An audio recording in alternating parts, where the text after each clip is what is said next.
Welcome to the Iowa Democratic debate. We're here in Des Moines, joined by uh, uh, the candidates, and we're going to be at 5:30 p.m. Eastern Standard Time. We're going to be uh, going on to the first Democratic debate of this election. And ahead of Iowa, we have participating in this debate. Hopefully, these people participating in the debate. We have Mish Fox, uh, Hello. Monique Best, Kenneth Quinones, and Vice President Hello. former Vice President Bryson Pittman. This debate is going to be on a wide range of issues, as we have a lot of candidates in this debate, guaranteed to be a fiery one for sure. And I think we're really looking at Kenneth and Bryson to see how that dynamic plays out. I think most people in the community know that they've gotten into some spats in the last couple of days leading up to Iowa, and it's going to be interesting to see how the lower polling candidates like Miss Best and Mr. Fox and others, if they join, um, end up playing out in this debate, and if they can, you know,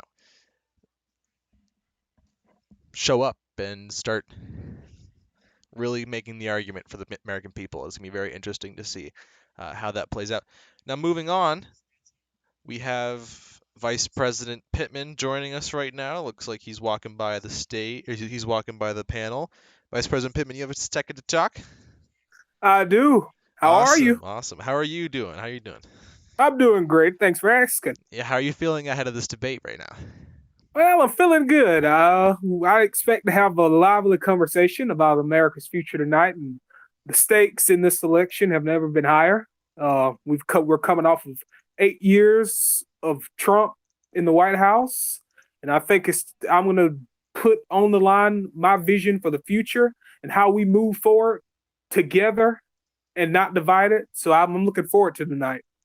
And how do you think your spats on the campaign trail with Senator Quinones are going to play out in this debate? Do you think that there will be some dynamics between the you two? Well, I mean, we'll see. I mean, me and the senator we've had, as you said, a couple spats. I would have called them more than that. They've been contentious arguments. True. We just disagree on what it takes fundamentally to be president. I mean, we both exchanged characterizations of our record. She's talked about mine. I've talked about hers. It's been interesting, and I look forward to making the case for myself and my candidacy tonight, and I'm sure she's going to do the same. And if we have some words, we're going to have some words. I'm, for one, am not going to stand down and watch somebody trash my record when they usually forget about theirs, because everybody has a record. Nobody likes to discuss that record, but I expect records to be on the display and discussed if mine is brought up. Awesome. Well, do you think that the lack of a social democrat on the stage is going to play into any of the dynamics on the stage as it pertains to moderates v moderates and the progressives v the moderates? Well, I mean, we have a pretty good crop of candidates. I mean, we all have unique talents and abilities, and I'm sure we'll display those tonight. I think that we all have a good shot at beating whoever the Republicans put up, which is going to be easy. I mean, because you got one who wants to fill out taxes on So a you note think card. so you think any of the candidates on the stage can beat Donald Trump? Of course, I mean, anybody can beat Donald Trump. It's just a matter of how much. I mean, now I myself argue that I probably can beat him in a landslide. My other opponents, But you would say that every other candidate on the stage would become the president of the United States if nominated by the Democratic Party? Well, I mean, it's too early to come to judgment on that, but I know for a fact that if I'm nominated, I'll beat him. So I asked this because Senator Sanders obviously thought about entering this race, and you in the past, when in 2018, has said that Senator Sanders would not beat Donald Trump, and you explicitly said that. Uh, I'm just curious to see if you would say that about any of the other candidates on the stage, particularly Senator Best of Massachusetts, who shares, you know, a decent portion of the same vision that Senator Sanders has. Mm-hmm. Mm-hmm. Well, Senator Best is a friend of mine. Believe it or not, we've had some run-ins in the past. 2005, the most notorious. She's a fighter. She's a tough cookie. I put nothing past it. She has great abilities as a politician. But as you said, I said the same thing about Sanders in 2018, and I didn't think he could beat Donald Trump. Now, necessarily, I don't think his vision can muster with the voters we need to beat Donald Trump.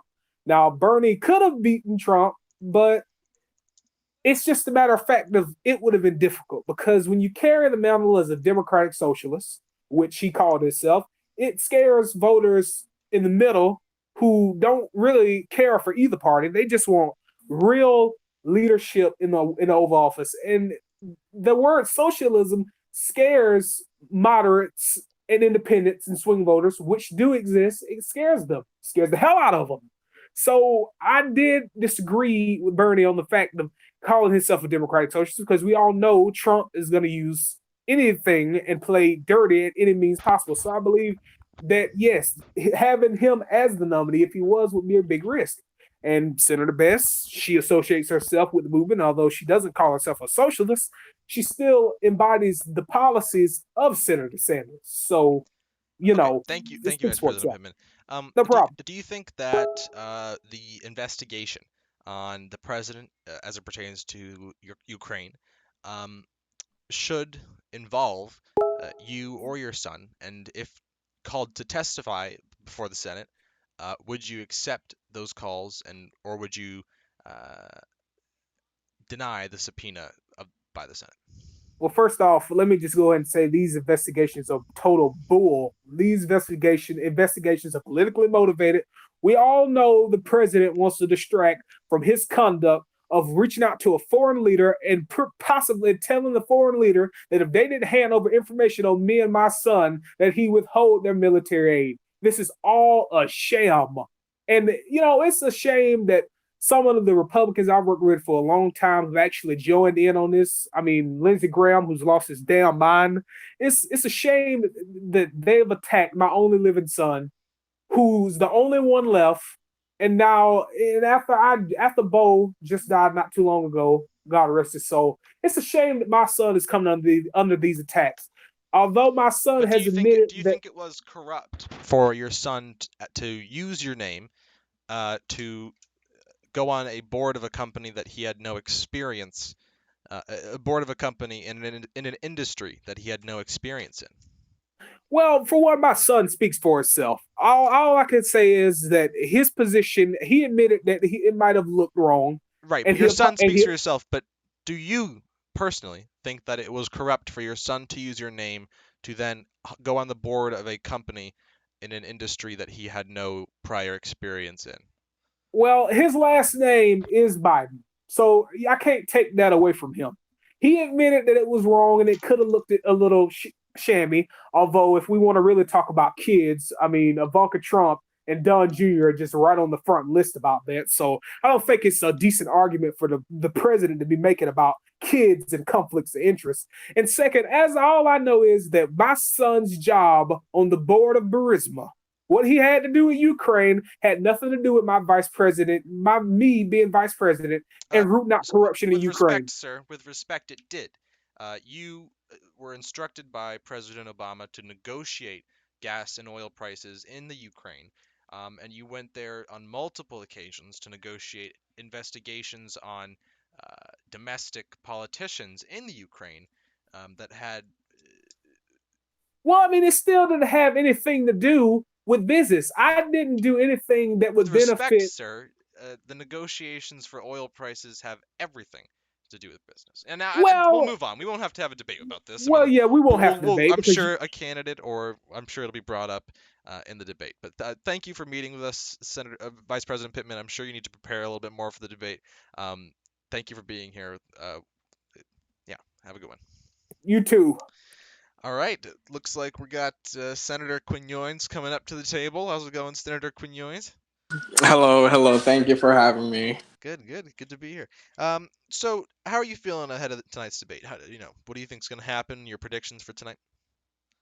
Well, I mean, we all know that my campaign is already fired up and we are ready attend this together as a team. Though the recent attacks, both my campaign and the Biden campaign, has drew a lot of attention. But I mean, if we're gonna have to talk about records, we need to lay out the facts on what's going on here. I've already explained my record to the vice president and to the American people who deserve transparency. The vice president has a lot of explaining to do when he wanted to vote against integrations in schools that prohibited me from actually succeeding. When the vice president voted for slashing Social Security benefits away from my grandmother. When the vice president has actually been in the pocket of Bank of America and voted laws that would benefit them and not the average hard-pressed American families. Come on now. He has a lot of explaining to do, and tonight all of those will be brought up. All right, great. And how do you view the other candidates in this debate? How do you think their presence at this debate will play into the dynamics between Vice President Pittman and you? Well, Senator Best and I have been in touch. We, of course, have been talking, of course, checking up on each other, of course, and talking. Talking as in coming up with a debate strategy for tonight? A dual debate strategy? No, we were talking about. So you deny that you came up. Did you discuss the debates with Senator Best? Have we discussed? Yes, of course. Yes, we've discussed the debates, and we wished each other very much luck a few moments ago, and now here we are preparing to take on. And if there's some things I need to call out about Senator Best, I will, of course, because it's all about winning for the people and being transparent on the records for the American people. Okay. And Governor Fox, how do you view Governor Fox? Have you spoken to him? I've not spoken to any of my fellow candidates about the debate, so I wish them the best of luck, but I don't know what their plan is. Okay, thank you. Senator Best, how do you view this campaign, and how do you think that you're going to do in the debate tonight? So, first, thank you for having me. Thank you for the question, Robert. The subject of this campaign is simple. We have to beat Donald Trump and return this government to the people where it belongs. So as for my performance in the debate, my staffers, who I know are anxiously watching, hoping I don't slip, hoping, as well as other candidates are hoping they don't slip. So I think I'm going to do well. I'm going to debate to the best of my ability. And as the vice president mentioned earlier, I'm a tough cookie. I'm a good debater. So, yeah. Okay. Looks like we got 3 more minutes to this debate. Governor Fox, you are a largely unknown politician nationwide.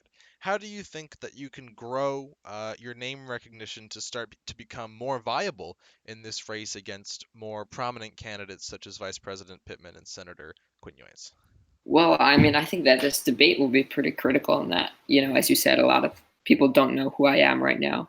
And I'm hoping that I can get on the stage and get a lot of people to know who I am, and maybe they'll consider voting for me. And as Senator of Colorado, I've had a great record. I fought for the kids of my schools when I was superintendent of Denver Public Schools. So I think that if people learn about my record and they learn about who I am, I think maybe they'll vote for me, and I think I could become a top. All right, cool. Looks like we got 2 minutes till the debate, so I'll go over to my left here to Jake Tapper. Jake, do you have anything to say before we start the debate tonight? Okay, guess not. With that, we're starting this debate now. Candidates are taking their positions. We are about to start in 2 minutes, and we just heard from all of the candidates participating tonight. Luckily, they were able to get out and speak to us today. This is sure to be an interesting debate. We prepared some very extensive and thoughtful questions, and some records I'm sure to be brought up in this debate. Records as it pertains to Vice President Pittman and the others. And with Donald Trump facing the impeachment trial, I'm sure that'll be brought up. There's a lot going on in this country right now, and this is the first televised event where all the candidates are going to be in the same room. I'm sure we're going to see some very interesting dynamics at play here, and this debate is largely unpredictable. we don't know who's going to pull out on top. We got 4 very good debaters here tonight. And it's going to be very, very interesting to see how their clashing visions for the future, interact with each other when it comes to the debate. With that, we're going to start. And My philosophy on radical Islamic terrorism is very simple. We win, they lose. The world is a better place. It's a safer place when we are the strongest military in the world. I believe we have an obligation to help people who live in the shadows. We were fiscally responsible. We took leadership positions. We were innovative. We must restore our place as the leader and indispensable power of the free world. We are going to make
okay, candidates, thank you. Take your stance on the podium. Okay, we've got all the candidates here. Vice President Pittman, Senator Quinones, Governor Mish Fox, Senator Best, and what are you, Sean? And Mr. Washington. Robert, wait. Sorry, by the way, I'm the senator from Colorado. Oh, my bad.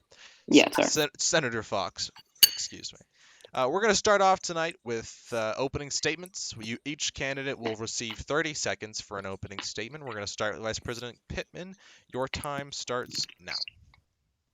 Thank you all. Thank you, CNN, for hosting this first Democratic debate. And I want to thank my opponents, distinguished opponents who are here joining me tonight. I'm here because I announced this campaign on a promise to reshape America together. We've lived through 8 years of one of the most dangerous, most divisive, the most heartless, morally bankrupt presidents we witnessed in a generation. I am running to turn the page and move us forward into a better, brighter future for all Americans. Thank you, Senator. That's your time. Senator Quinones, or thank you, Vice President. That's your time. Senator Quinones. Thank you, and thank you for all.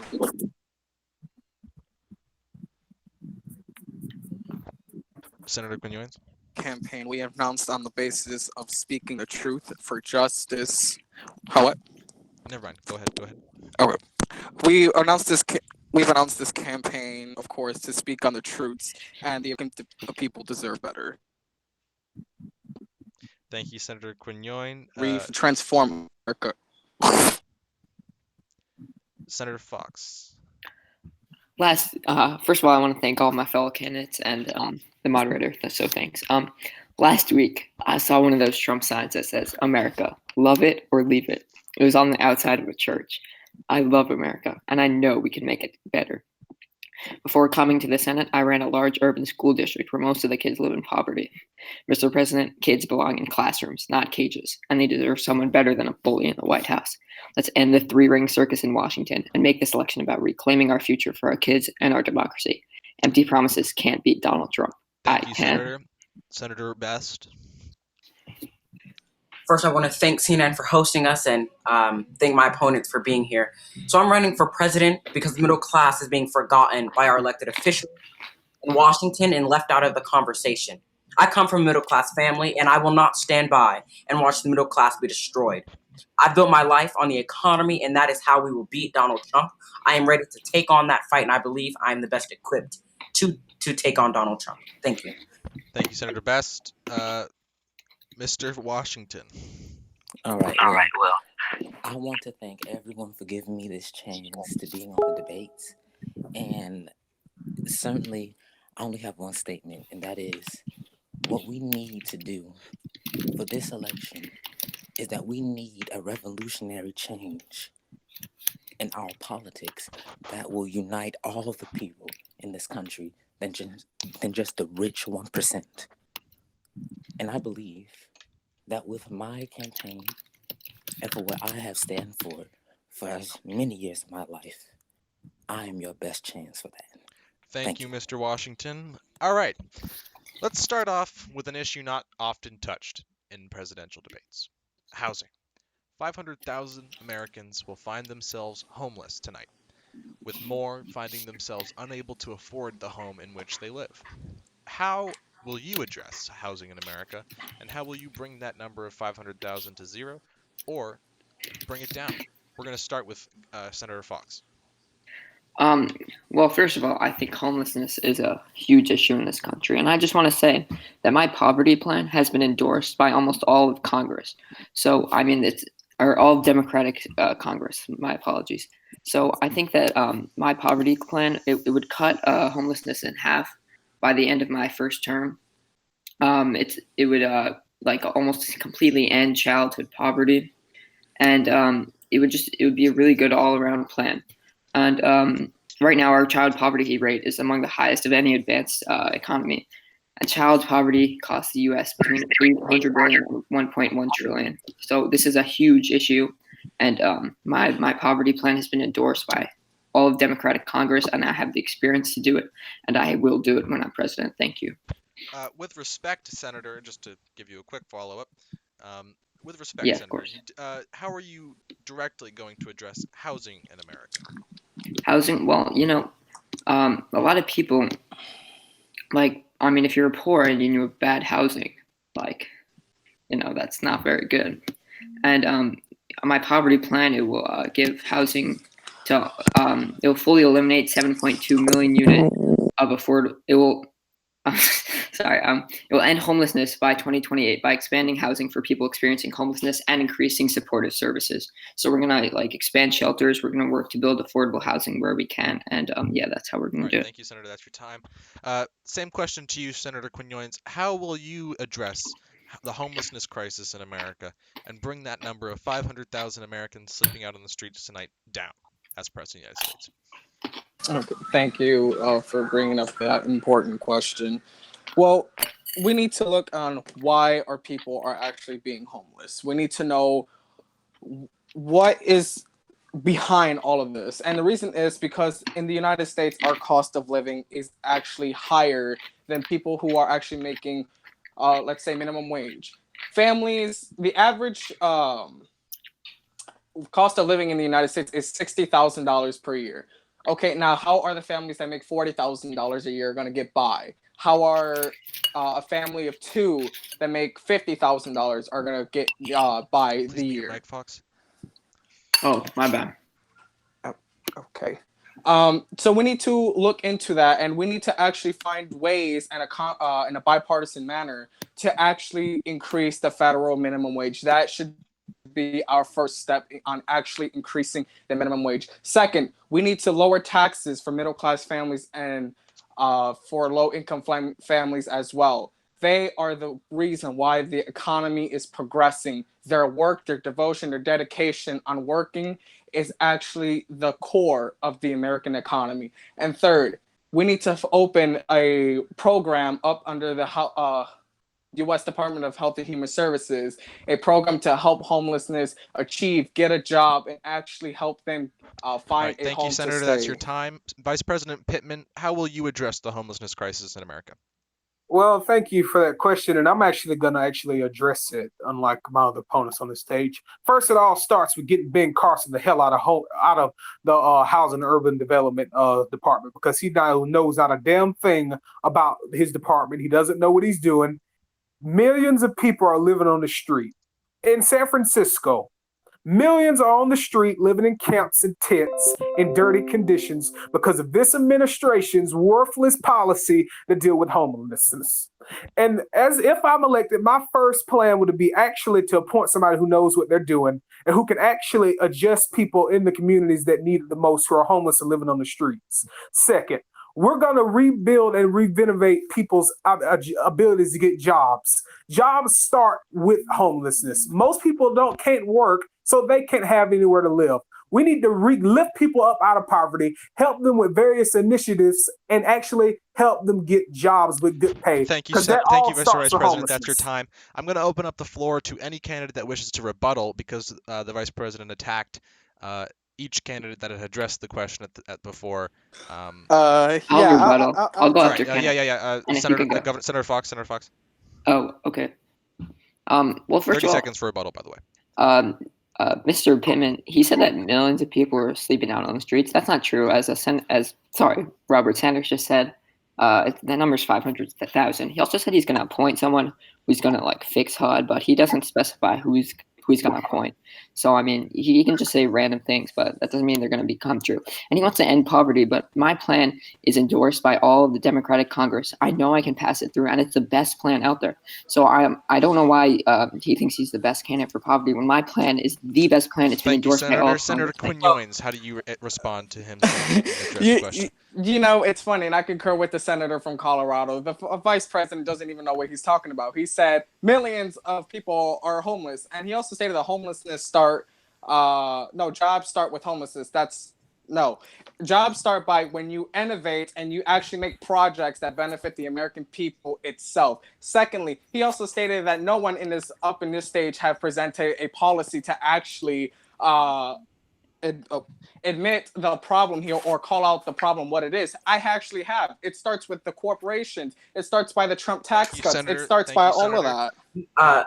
Thank you, Senator. Can I say something? 1 second. Thank you, Senator. We're going to give time to Vice President Pittman for response. Vice President Pittman, you have 30 seconds to respond. Okay, well, first to Mr. Fox, name one congressman who endorsed it, and then you'll get points from me. And to Senator Coinons, I'm so interested in his plan, considering he was Attorney General. He barely could handle millions of people who lost it in the housing crisis back in 2008, somewhere near there. So I really don't need to take lessons from somebody who couldn't even get most Californians back on track when they lost so much in the housing crisis. So it shows that he doesn't actually know about homelessness nor housing crisis. Mr. Can I just say something real quick? Thank you. Hold on. Order, candidates.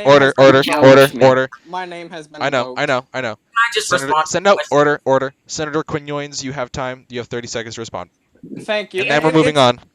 It's funny how the vice president just called out my record and saying that I barely do something similar to I haven't done anything to address the homelessness crisis. That is blatantly false, because when I was Attorney General of the state of California, I have won the case winning the state of California $20 billion away from Wall Street, and our state has used those funds of the $20 billion to reinvest and actually tackle the homelessness crisis in California.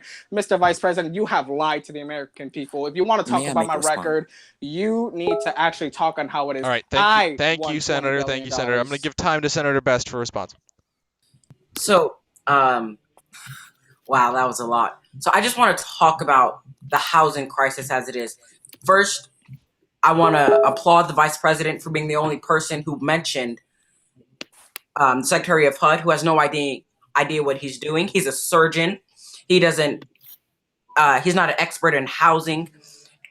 So my housing plan is simple. One, we're going to create a national affordable housing trust fund to support communities as they work towards affordable housing solutions. Second, I would oppose legislation that would needlessly thwart local efforts to increase affordable housing. Third, strengthen housing opportunities for citizens re-entering society from incarceration. Fourth, end veteran homelessness. And fifth, support programs that improve economic mobility and fight stagnating wages so more Americans can afford their homes. So that's where we go wrong. A lot of our men and women can't afford their houses, but yet we're focused on giving more houses to more people. We have to start with the people who already own their homes and move from there.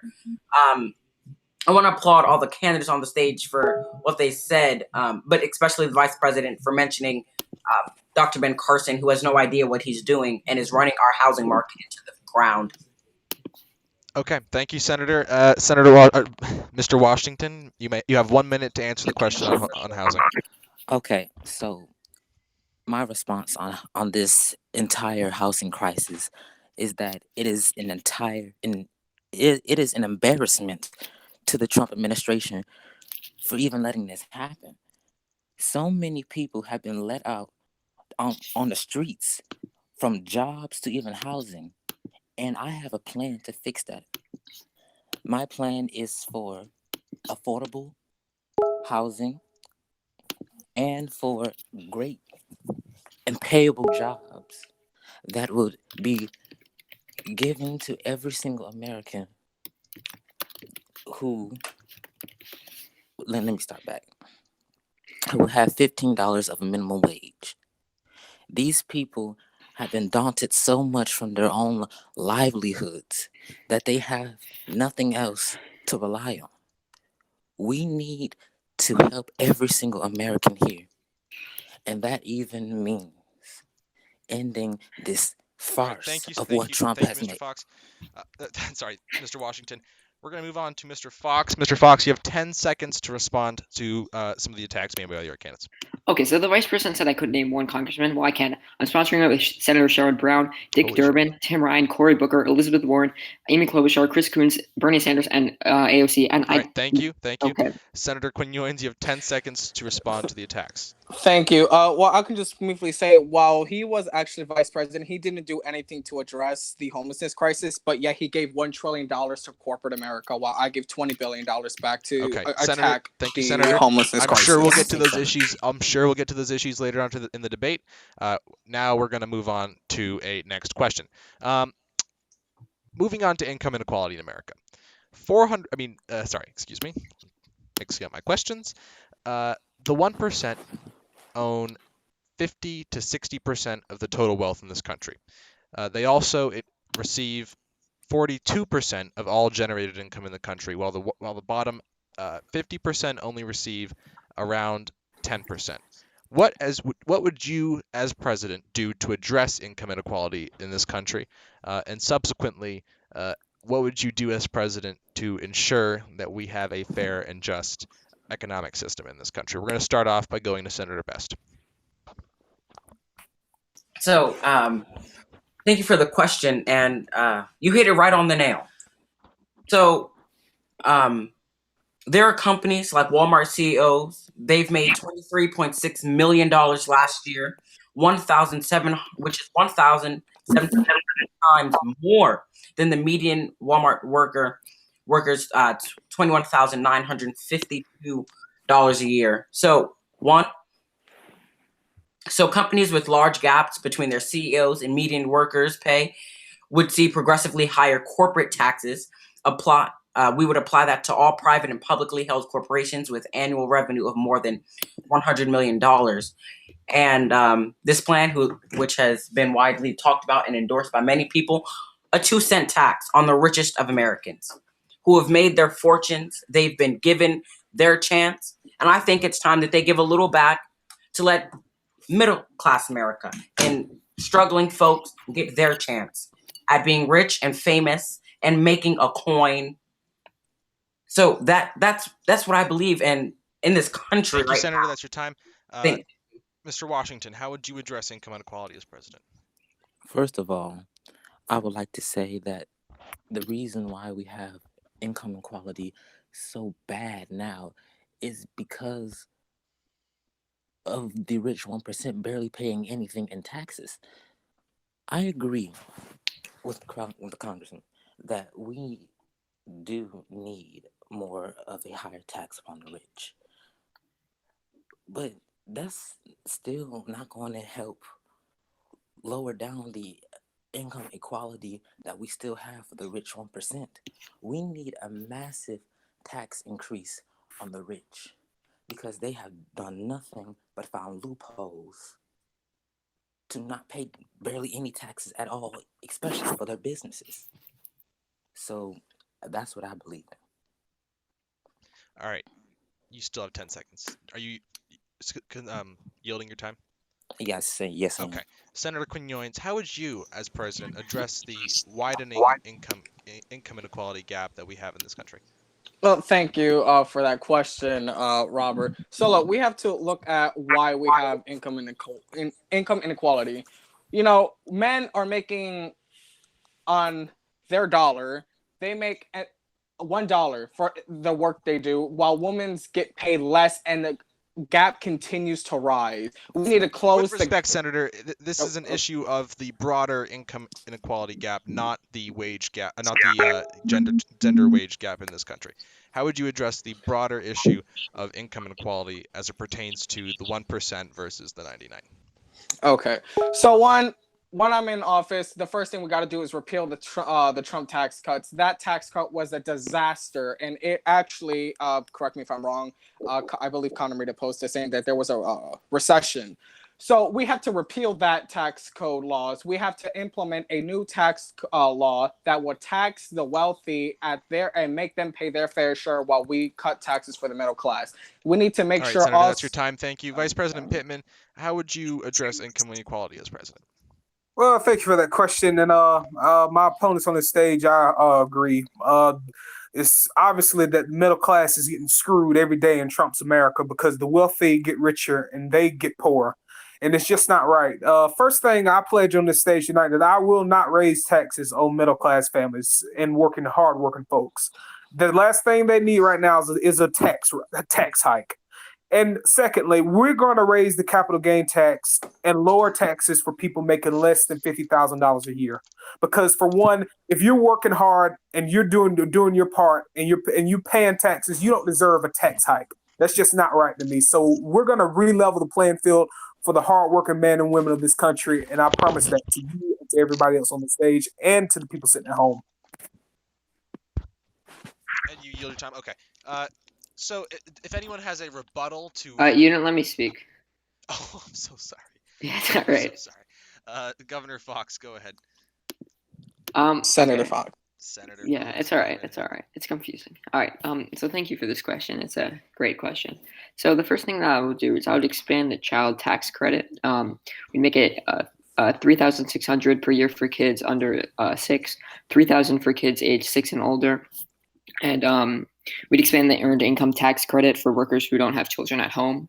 The next thing we do is we pass paid family and medical leave. So, you know, because we're the only developed country in the world that doesn't allow this, that doesn't allow citizens to take care of a newborn, aging parent, or, you know, sick people. We're also going to raise the minimum wage to 15 in most major cities, maybe even higher if we need to. Maybe not in the rural communities because that might hurt local businesses there. And we're also gonna end the Trump tax cut loophole. We're gonna raise the torque. Thank you, Senator Fox. Okay. I'm now opening the floor to any. So if any candidate wishes to rebuttal any answer given by another candidate, I would like. Guest, you have time. You have 30 seconds for. Thank you. This isn't a rebuttal. I just like to point out. So the plan that I talked about a little bit, if it had been in effect last year, Walmart would have paid $7,900.8 million more in taxes. Home Depot would have paid $538.2 million more in taxes. American Airlines would have paid $18.8 million in taxes. So my plan is holding companies accountable. I haven't heard any other candidates say that their plan is Senator Best. Vice President Pittman, a question to you. You have said of progressive policies such as the wealth tax that they are going to alienate moderate voters in the Midwestern states that the Democratic Party needs to win in order to beat the Republicans in November. Would you say that Senator Best proposing a wealth tax is an example of that alienation? I would say it is. Look, here's the facts. We don't need to go any further into trying to give the Republicans a talking point when they have no credibility on taxes. They literally raise taxes for their donor friends and Wall Street millionaires every day of the week. And we don't need to give them the talk about it saying the Democrats are radical, they're crazy, they're coming to raise your taxes, all your money will be gone, and so on and so forth. We need a simple plan to Thank cut you, Mr. taxes Vice for the middle President. class. I'm gonna now turn to Senator Fox. Would you say that the wealth tax is too radical for the moderate voters in Michigan, Wisconsin, Pennsylvania, Iowa, the states that the Democratic Party needs to win? Would you say that that's a too radical of a position? Well, it depends what wealth tax you're talking about specifically. I've heard some plans that are like taxing at 90%. Well, I'm talking specifically about the wealth tax that Senator Best has proposed in this debate. Okay, sure. So I think that what I would do is I would enact a smart wealth tax, and this would basically just eliminate loopholes that allowed, like, we would tax wealth just like income from work, and this would eliminate some loopholes. And I don't think that this would alienate, or my plan at least wouldn't alienate voters, because I mean nobody thinks that the rich shouldn't be paying more in taxes except for maybe the rich, right? They have a higher social responsibility. Now I don't think we need to go over the top. I think my plan would be acceptable to a lot of moderates, and I think I could win, just like I've done in Colorado, which is a purple state. Thank you, Senator Fox. I'm going to give you an additional 10 seconds to answer the very direct question. Do you think that Senator Best's policy of the wealth tax is alienating moderate voters in the Midwest? Wait, I'm sorry. Did you talk to me? Because my mic just kind of cut out. I'll give you 5 seconds to answer the very direct question. Do you think that Senator Best's, specifically her policy that she has proposed in this debate, is too radical for the voters in the Midwest? According to the polling, she's doing a little worse, so I guess maybe it is. Mm-hmm. That's not an answer. Okay. Senator Quinones, in your position, Senator Best, I'll give you some time after everyone has answered the question. Senator Quinones, your position on this? Well, I mean, I will have to agree with Senator Best here. Really, is everyone on this stage, or most of them, are telling me that the wealthy Americans in this country cannot pay a 2 cent tax? I would actually be in favor of the senator's wealth tax, and it's not a progressive ideal like the vice president is calling it like it is. This is not going to alienate moderate voters. This is going to actually be, this money we can get from the wealth tax will be used for their children and to invest in America's future. That's what the wealth tax is thank about. You, Senator Quinones. Senator Best, you have a chance to respond to. Sorry. Mr. Washington, do you think that the wealth tax is too radical of a policy to win in the Midwest? Oh, never. No 2 cent wealth tax would ever be too radical enough to do the right thing and to help people live a great society where the rich doesn't roll over the poor as if this was some medieval France. We need a gradual society in which we can have a moderate system that the rich can pay their dues to people who are less having an income of the rich. And there it would only just make the income equality. Okay, thank you, Senator Washington. Lower. Thank you, Senator Washington. Senator Best, a couple of the candidates on the stage have said, yes, your policy is too radical. Those candidates being Senator Fox and former Vice President Pittman. How would you respond to this argument? So, Mr. Vice President, you want to stick to facts? Let's stick to the facts. So, 65% of Republican voters will support a wealth tax. Independents back this wealth tax. 69% of independents, 86% of Democrats. And as for regions, let me just say this, 73% of voters in Western states back this wealth tax, 72% back it in the South, 73% in the Midwest, 78% in the Northeast. So as we see, it's not radical, it's common sense.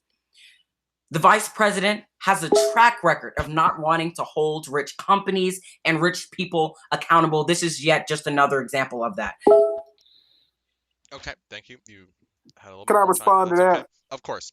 Vice President Pittman, The senator has just accused you of cozying up to corporations throughout your career. How would you respond to this? Oh, I heard her. Oh, trust me, I heard her. Look. First of all, that's a bunch of malarkey.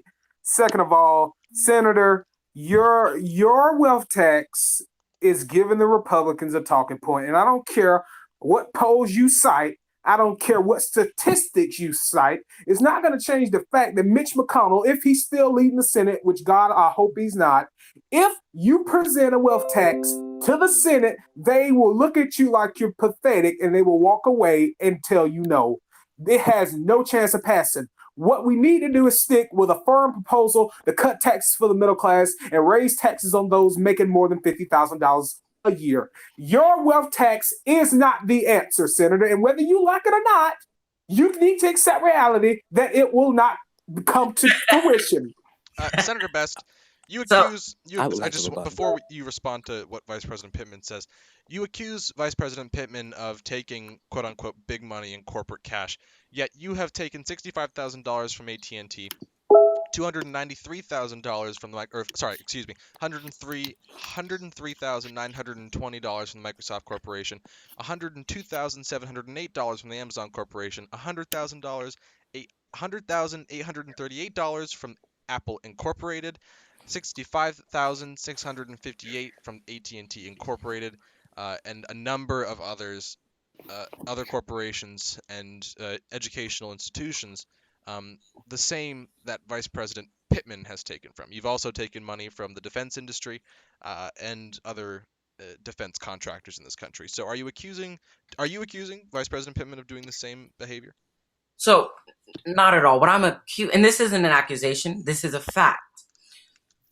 Vice President Pittman, in 2005, I sat before you, where you sat in front of me and you defended credit card companies against the middle class With American. respect, Senator Best, you can attack Vice President Pittman after if you wish. You're still not answering this question. Senator Best. Let me finish. No, your question to me was, am I accusing him of doing the same? I said no. I'm accusing him of backing, which is not an accusation, it's a fact. I'm saying that he's backed credit card companies over middle class Americans. That is what I meant. That is what I said. Now, about this wealth tax and Republicans using it as a talking point, Vice President Biden, this is why you didn't win your other two elections. This is why you didn't win the presidency in the other two elections. You're too worried about what the Republicans are going to say and not what the American people want to see in this government. You're too worried about what Mitch McConnell is going to say, what Donald Trump is going to say. Okay, Senator, that's your time. Thank you. Can I respond? Senator, that's your time. And what this government Senator, needs. Senator, that's your time. Vice President Pittman, you have a couple of minutes. You have Okay, first of all, 30 seconds to Senator, you didn't answer any of his assertions or questions about your record and your past donors. First of all, you shouldn't try to attack people for the levels and hold them to a high standard, even though you yourself can't even hold yourself to that standard. And we all know the two people on this stage that attack me for being in association with corporate America have probably taken the same amount that I have, and especially Senator Corwin Owens. So I don't think it's fair that we sit here and try to play like we're on the moral high ground, like we haven't taken from corporate people, because I know we have, and you cannot tell me that you haven't. You need to own up to your past donations from corporations as well. I've been invoked. Thank you, I'd like Mr. to Vice say President. That's your time. Senator Quinn Ewens, you have taken money from Google Incorporated, a number of defense industry, a number of defense contractors, and a number of other corporations. How would you respond to this? You've in total taken $22 million from these corporations. How would you respond to this? Okay, can I get like a minute to respond? Because You've got 30 seconds, just like the others. Okay. So one, I have never denied the fact that I have taken the money, nor have I accused the vice president of, which he all of a sudden attacking me. But you know what I haven't did? You know what I haven't did? I have never given corporate America nearly $1 trillion back to them so they can spend it on their own company. I have never in my life gave $1 trillion to corporate America, unlike you, Mr. Vice President. That money that you gave to corporate America could have actually been used to their our children, for our education infrastructure. You, sir, you gave way more than anyone up in the States, including the Republican Party. Thank you, Senator. Thank you, Senator. Thank you, Senator. Thank you. Can I say something? Senator Fox, you have not been participating in this discussion before, but you yourself have also taken My corporate name was contribution money. mentioned. I know, Vice President Pittman. You'll get a chance to respond. Let me just. I know how to Okay. run my debate. Okay. Senator Fox, you have also taken corporate contribution money. How would you respond to this debate here? Well, And first of all, from now on, candidates, you each have 50 seconds to respond to these questions. okay. So, well, first of all, I've taken a lot less money than they have. I mean, these people have taken like multi-millions. I haven't taken anything close to that amount. And second of all, I think that this, oh, you've taken from PACs, oh, you've taken from PACs is kind of insane, because I don't know one politician who hasn't taken any money from a PAC. So yes, I have taken some money. With respect, Senator, it's not from PACs. PACs are different from large corporations and multinational businesses. We're talking specifically about the corporations and businesses. That's my bad. No problem. But I mean, you can look at my record. My record has been I've always fought for my constituents. I've always fought for my people. I've never done these.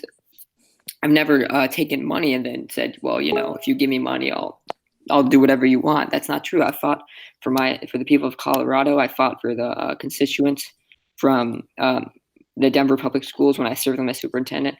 And I would argue that I'm the least corrupt person on the stage. I have a very good corruption plan, and we're going to take money out of politics if I get elected. So thank you. All right. Just for point of order, to make a point, to ensure that the facts are on the stage. Hold on. Just to make sure that the facts are on the stage, Senator Fox has taken $1,817,344 from the securities investment industry, aka the defense industry, just to make sure that's clear.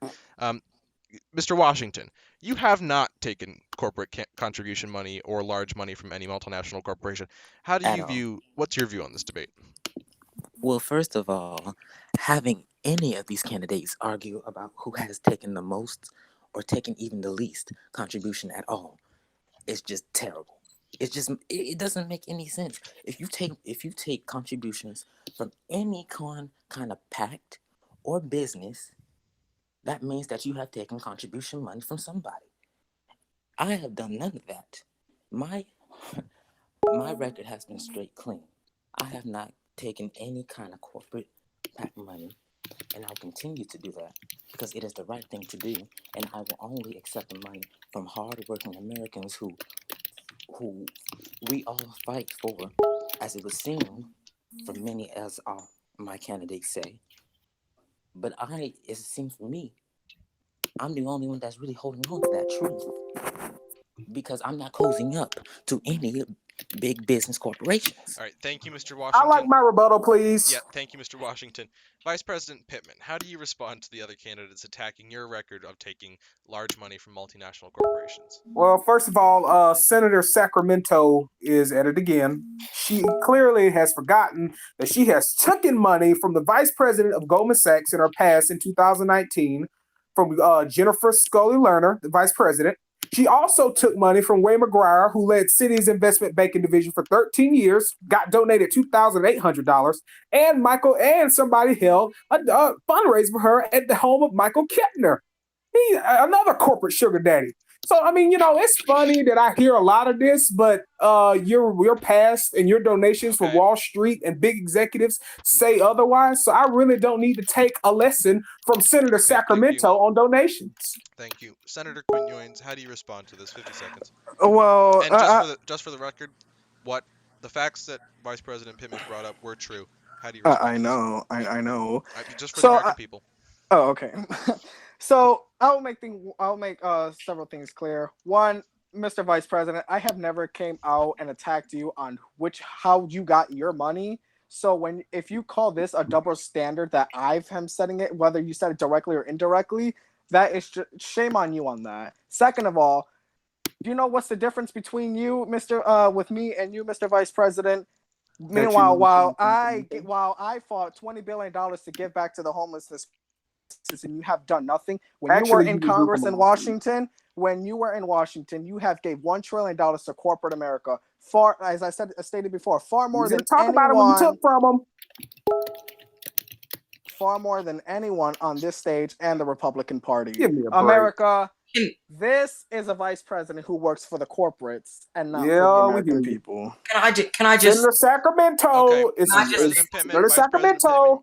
you have 30 seconds to respond. Can I Vice make a President. rebuttal? Yeah, well, Vice see, President Pittman, you have 30 seconds to respond. you cannot deny. I thank the senator for actually owning up to it. You cannot deny that you took from these people. And honestly, Senator Sacramento, even as Attorney General, since you so happy about those $20 billion, you actually withdrew from a lawsuit to help those people. And that $20 billion was peanuts in compared to what so many people lost. So you want to run on your record, but you obviously don't understand that your record as Attorney General is weak, just like your so-called talking points that you don't take from corporations that you've never been in influence. We all know that's a lie and it's a bunch of malarkey. So Can- I'm done with it because Can we I know just- the Okay. truth. May I say Okay. something? I That's just enough. respond? Senator Fox, you have 30 seconds to respond. Okay, so I think that Sean said Sean said he didn't take any money from industries. But that's not really true. You can go in his open secrets. He took like 200,000 from retired people or retired. So yeah, just wanted to say that. Can I just respond to the vice president and Yeah, Senator Best, you have 30 seconds to respond. so what the American people just saw right there when Vice President called the senator from California, quote, Senator Sacramento. Mr. Vice President, whether you like to hear it or not, whether you believe it or not, you're playing into the president's playbook, calling people names, getting loud on stage, holding other people accountable for their records while not completely holding yourself accountable for yours. Mr. Vice President, you backed credit card companies. Mr. Vice President, you came at me in 2005 for wanting you to change your vote on the bankruptcy bill, which you eventually Thank you, did. Senator. Thank you, May Senator. I Vice say President something? Pittman, you were direct. Vice President. Thank you, Senator. Thank you, Senator. Well, Vice President first of Pittman, how all, do you respond to this? Senator, I appreciate your concern about my temperament, but I really don't buy any of it because you yourself can't even level with the American people about your own background and native heritage, which you so claim to have. And second, I did go with you in 2005 over that because I didn't believe that we should be a country controlled by the state and our financial industry should be controlled by the state. I believe that you were fighting for that, which I did not believe. I want to hold our banks accountable, but your bill just simply went too far, and I do not apologize for that. Although, if it did offend you, and it's obviously that your ego is still blown from me going against you, but maybe we'll be able Okay, to. thank have you. May a I good please chat say Vice about something? President, Mr. Thank Vice you. President, that's not. Thank you, candidates. We're moving on. Can- Now to what- the issue of foreign policy. Can I just get one last No. response? Thank you, candidates. We're moving on. We had a lively discussion about this issue. Each of you got very much time on this issue, Lord and have mercy. we're going to be moving on. Thank you. Now to the issue of foreign policy. The Middle East is in a crisis right now, with a cold war with Iran between Iran and Saudi Arabia, resulting in proxy wars in a number of smaller, less influential countries in the region, such as Syria, Libya, Iraq, and so on and so forth. How would you, as president, address the Middle Eastern Cold War crisis that is affecting negatively the geopolitical community and geopolitics as it pertains to our domestic policy? We're going to start with Mr. Washington. Thank you. So, first of all, may I first say, the war on terror was a failure, and it continues to go on as we have soldiers deployed all over the Middle East, and it has only caused more deaths within the lives of people than it is from actual terrorists. The whole thing was nothing but a start to make political gain. And I call this all on President Bush because I will call him nothing but a warmonger for what he did to those people in Iraq and many other countries abroad the Middle East. Now, after that, my plan is to de-escalate and take all of the United States deployment out of the Middle East. We will make a Department of Peace and we will try to Thank you, Mr. set Washington. more of diplomacy Thank you, Mr. than Washington. war within this. Senator Quinones, how do you respond to this? How would you as president deal with the Cold War between Iran and Saudi Arabia and the subsequent proxy wars as a result of that war? Well, thank you for that question. I agree with Mr. Washington here that war on terror was a bad idea. And for someone to, and we actually need to make a comprehensive plan and actually make sure that America's presence and diplomatic influence is as stable as it can be. We need to ensure that the Iranian nuclear deal needs to be looked at, reviewed again, and ensure that the Iranians can meet with us at the table so we can negotiate a new deal, and ensuring that the world peace and security is far safer than it is now. The tensions between the U.S. and Iran are not perfect at all, with Trump actually escalating it further by using military strikes against their general and far more destructive matters. So we need to actually look into it, have a comprehensive plan. Let's talk to the Iranian Thank you, people. Senator. Vice President Pittman, how would you, as president, deal with this crisis? Well, for one of the main parts of my campaign is restoring respect across the world stage. This president, in all his 8 years, have deteriorated our alliances with our most important allies, from Germany to Canada to you know what. I mean, he's just done so much damage. We have to rebuild our relationships and actually work with our allies to take on the threats like Russia and Iran, because they're still out there, and we cannot tweet our problems away. We have to deal with them in a full force way, and we have to actually work to resolve these threats. As vice president, I did it with President Obama, and as president, if given the chance, I'll do it now. You have 20 more seconds left, and you did not answer the very direct question. How would you, as president, address the specific foreign policy crisis of the Iran-Saudi Arabia Cold War, subsequently resulting in a number of proxy wars in the region, largely fueled by U.S. intervention in the form of government, military intervention, economic intervention, and the private sector oil and gas intervention in the region? Well, for one, we have to bring back the Iranian nuclear deal. This president destroyed the best deal we could have ever had, we could have ever hoped for, because Obama's name was on it. He couldn't stand that Obama actually negotiated peace with Iran, and we had something that was working with us. And secondly, we need to try our best to stay in the middle between Iran and who they see as threats, as like Israel and Saudi Arabia. We need to make sure that they don't tear each other to the part where America itself is drove into war with them. We need to make sure. Senator Fox. Thank you, Mr. Vice President. Senator Fox, was that an adequate answer? Well, no, I don't think any of them gave adequate answers, frankly. To be frank, none of them addressed the Yemen war, which America is causing. We are selling arms. We're selling air-to-ground arms. We're selling planes. We're selling missiles to Saudi Arabia, and they're using it to target Yemeni civilians. They're attacking schools. They're attacking hospitals. They're attacking infrastructures. They've bombed school buses. And on day one of my presidency, I'm stopping all air-to-ground arms sales to Saudi Arabia. We can't let the Yemeni genocide go on any longer, because we are responsible for it. And I think that they don't know what they're getting into, because a lot of these wars in the Middle East, the United States has been causing. And to go to Syria for a second, Trump pulled out. He abandoned our Kurdish allies. That was the worst thing he could have done. Senator. Okay. Senator Best, Senator Fox just said that the answers given by Mr. Washington, Senator Quinones, and Vice President Pittman were not adequate. Would you agree with this point of view? So, I think the answer that the candidates given are adequate to their own abilities. One, I just want to point out, we've been fighting endless wars for years. 20 years, we've been fighting endless wars for years. There are so many things that we can do. First, I want to point out, I voted for Senator Sanders' War Powers Resolution bill on Yemen. The vice president,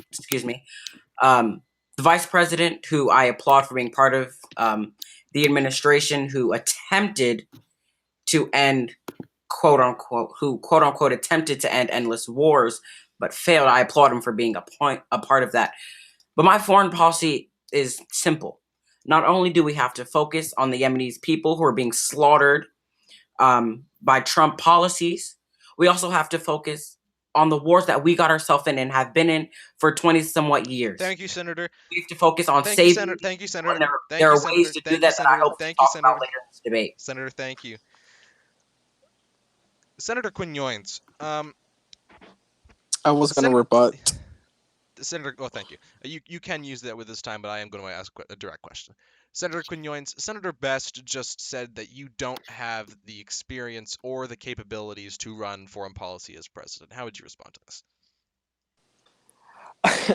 Well, with all due respect to the senator, but that's actually not what I said. That's you said they don't have the adequate. I said their answers were adequate to their abilities, is what I said. That's implying that they don't have the ability to run as well as you do. And that's the question that I asked Senator Quinones. I think he understands the question. Respectfully, I would like you not to question my moderation. Senator Quinones, answer the question. Well, okay, thank you, Robert, for that. And, with all due respect to the senator, but I do believe that I have the experience and the mentality and the ability to actually handle foreign policy as the commander-in-chief. Now, to the point that Senator Fox mentioned a couple when he had his time, that no one here on the stage didn't address the crisis as it is. But I mean, if I was given more time, I would have elaborated my plan more. And I recognize that the U.S. was behind. You still have this. a 30 seconds, so you can. Okay. Thank you. I realize that the U.S. is behind what's going on in Yemen. We have been funding and giving money, aid, military weapons to Saudi Arabia when they're using it for their war against Yemen. Yes, as president, and I do support him on this too, and I applaud him for mentioning this as well. We would stop the weapons sales to Saudi Arabia. We would also pull our troops out of the Middle East, stop putting American lives at the line against Thank you, Senator. Iran, Vice President Syria, Pittman, and other thank you, Senator. nations. Vice President Pittman, how would you respond to this conversation? Well, for one, I don't appreciate Senator Best's comments because I obviously have the experience to lead us on the world stage. As Vice President, Barack Obama entrusted me to help him with our foreign policy and our allies. While she was in the Senate, and no, nothing against that, while she was in the Senate, going about her business, I was actually helping our president negotiate the Iran nuclear deal. So I don't really actually need any lecture on any of my experience or qualifications to lead this country and be commander. I just want to say... Okay, hold on. Okay. Vice President Pittman, you voted for the Iraq War and the resolutions succeeding that Iraq War to give it more funds and increase the troop presence there, meaning that you listened to the lies perpetrated by President Bush. Do you regret believing President Bush was honest when he told you what he told you about the Iraq War? Yes, I do regret it. It's 18 years later, and we're still bringing up this unfortunate vote that I took. Look, here's the facts. I voted for this. With respect, Mr. Vice President, it's 18 years later, and the soldiers that died and came home face PTSD. Well, let me finish. Soldiers died, and the American people's lives were at. Yeah, I understand, and right. I'm going into that. But you implied that it's 18 years later, and we shouldn't be talking about it. With respect, Mr. Vice President, the American people still want to talk about this. There are people at home that still want to talk about this because they are angered. Well, Mr. Vice President, with respect, they are angry at you for taking that vote, and I just want you to give them the respect of not saying it's a unnecessary subject. Well, I didn't say it was unnecessary. I just point out the years. And actually, as I said, I voted for the war out of fear and love for the people of 9/11 who were attacked on 9/11. I believe that Bush was going to use the authorization for the force to put pressure on the UN. With respect, Mr. Vice President, it was Al-Qaeda, a group based in Afghanistan, that attacked us on 9/11. Iraq had nothing to do with that.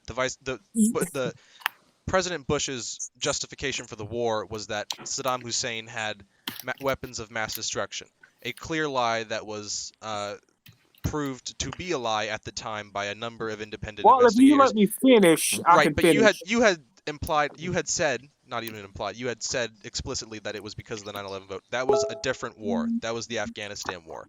We're talking about the Iraq war that was started and justified by Well, I'm trying weapons to of mass finish if destruction. you let me, because I'm up here. So anyway, I didn't honestly think that my vote was wrong at that time, because we had just had an attack on our homeland. I apologize to those who might have been offended by my comments a while ago. I was simply pointing out the years later, and I take full responsibility for being deceived by Dick Cheney and George Bush, because their administration officials lied, and so did they. And if I could take that vote back, I would, but I can't. But I can tell you this, that if I'm commander in chief, I will be careful before going to war and trying to put our people in danger.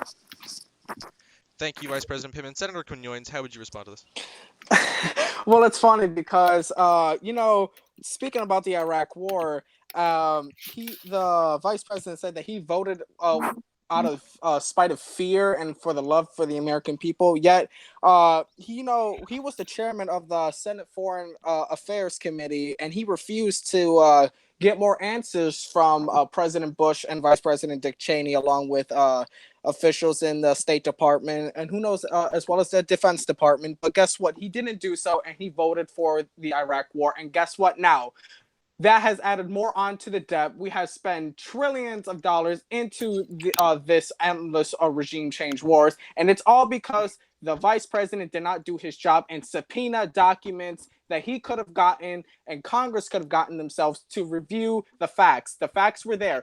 He had the power to do so, but guess what? He didn't do so. He refused, and he voted for the Iraq War. The fault is on him. He put this upon himself, and it's because failed leadership. Can I get a rebuttal? Yeah, you'll have a chance to respond. Senator Fox, how would you respond to this? Well, just to talk to the vice president for a minute, every time I hear him talk about his record and he says Obama, it's something positive, but then we challenge him on what he actually did as an independent thinker, and he, doesn't want to talk about it anymore. So I just think that it's important to know that Obama's not going to be with you in the White House, and you're going to have to make some decisions on your own. I didn't have someone guiding me, telling me what to do. And every time that we talk about what you did when you were a senator, segregation, you voted against busing, you voted for the Iraq, or you voted for the war. And I just think that the vice president, he did a bad job when he was in the Senate, and he's got to acknowledge that and move on. Okay, can I rebuttal? Yes, Can I of just- course. can I Vice just President say Pittman. something? Senator Best, you'll have time. Thank you. Vice President Pittman, go ahead. Well, first off, in response to Mish's statement, I'm proud. I was proud to be Obama's vice president, and I don't care what anybody says up on this stage. I love Barack, and I love my former president, and I will stand by him as I did in his administration. And I'm not going to sit here and pretend like I was not his vice president, because I was. And second, to Senator Cronin's point, I just took full responsibility for my vote. I understand that people may have been affected by my vote, but I really don't need any lesson on this from somebody who probably Thank you, was Mr. still in Vice President. college, Thank you, probably Mr. Vice smoking President. weed somewhere. So I don't need Okay, any. thank you, Mr. Can I Vice rebuttal? President. On Thank that you, Mr. Vice statement. President. Can I Can I just Senator respond? Best, he directly mentioned you in that question, then we'll go to Senator Fox. You have 30 seconds, Senator Best. Okay. Mr. Vice President, first I want to applaud Senator Fox for pointing out that Barack Obama will not be there with you, and I also want to point out that the war in Iraq has caused over 36,000 members to be injured, some 4,400 or some 44,000 left dead.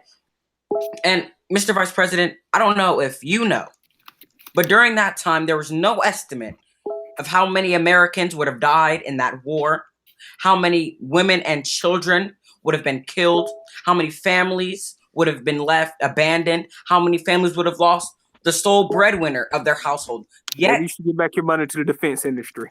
you Senator still Pittman, let her ask the voted question. for that war, which has caused thousands of deaths. You still haven't owned up for it. And I'm sorry, Mr. Vice President, saying sorry isn't enough for the thousands and upon thousands of people who have died and lost their lives and left their Get back family your money without. into the defense industry, then we'll talk. Thank you, Senator Until Bass. then, you have no credibility on this issue. Mr. Vice President. Mr. Vice President. Yeah, in response to Senator Bass, first of all, Mr. Vice President. No. I'm saying, please be quiet. Oh, Senator Fox. Senator Fox. Okay, I just want to clarify. I think that Obama was a great president. I think he did a lot of great things, and we were very lucky to have him in the White House for 8 years. But I don't think that every time someone attacks the vice president on his record, he can just say, "Well, I was Obama's vice president, so that makes it all good." No, it doesn't. You did a lot of bad things when you were in the Senate, and I think you have to own up to that. And you can't just say, "Well, Obama," and expect it to all go away. Because when Trump's on the stage, when he's attacking you, you can't just say Obama and then it's all gone. You got to actually respond. And I haven't responded. You've just talked about how great Obama was. Senator Quinones, you have 30 seconds. Go ahead.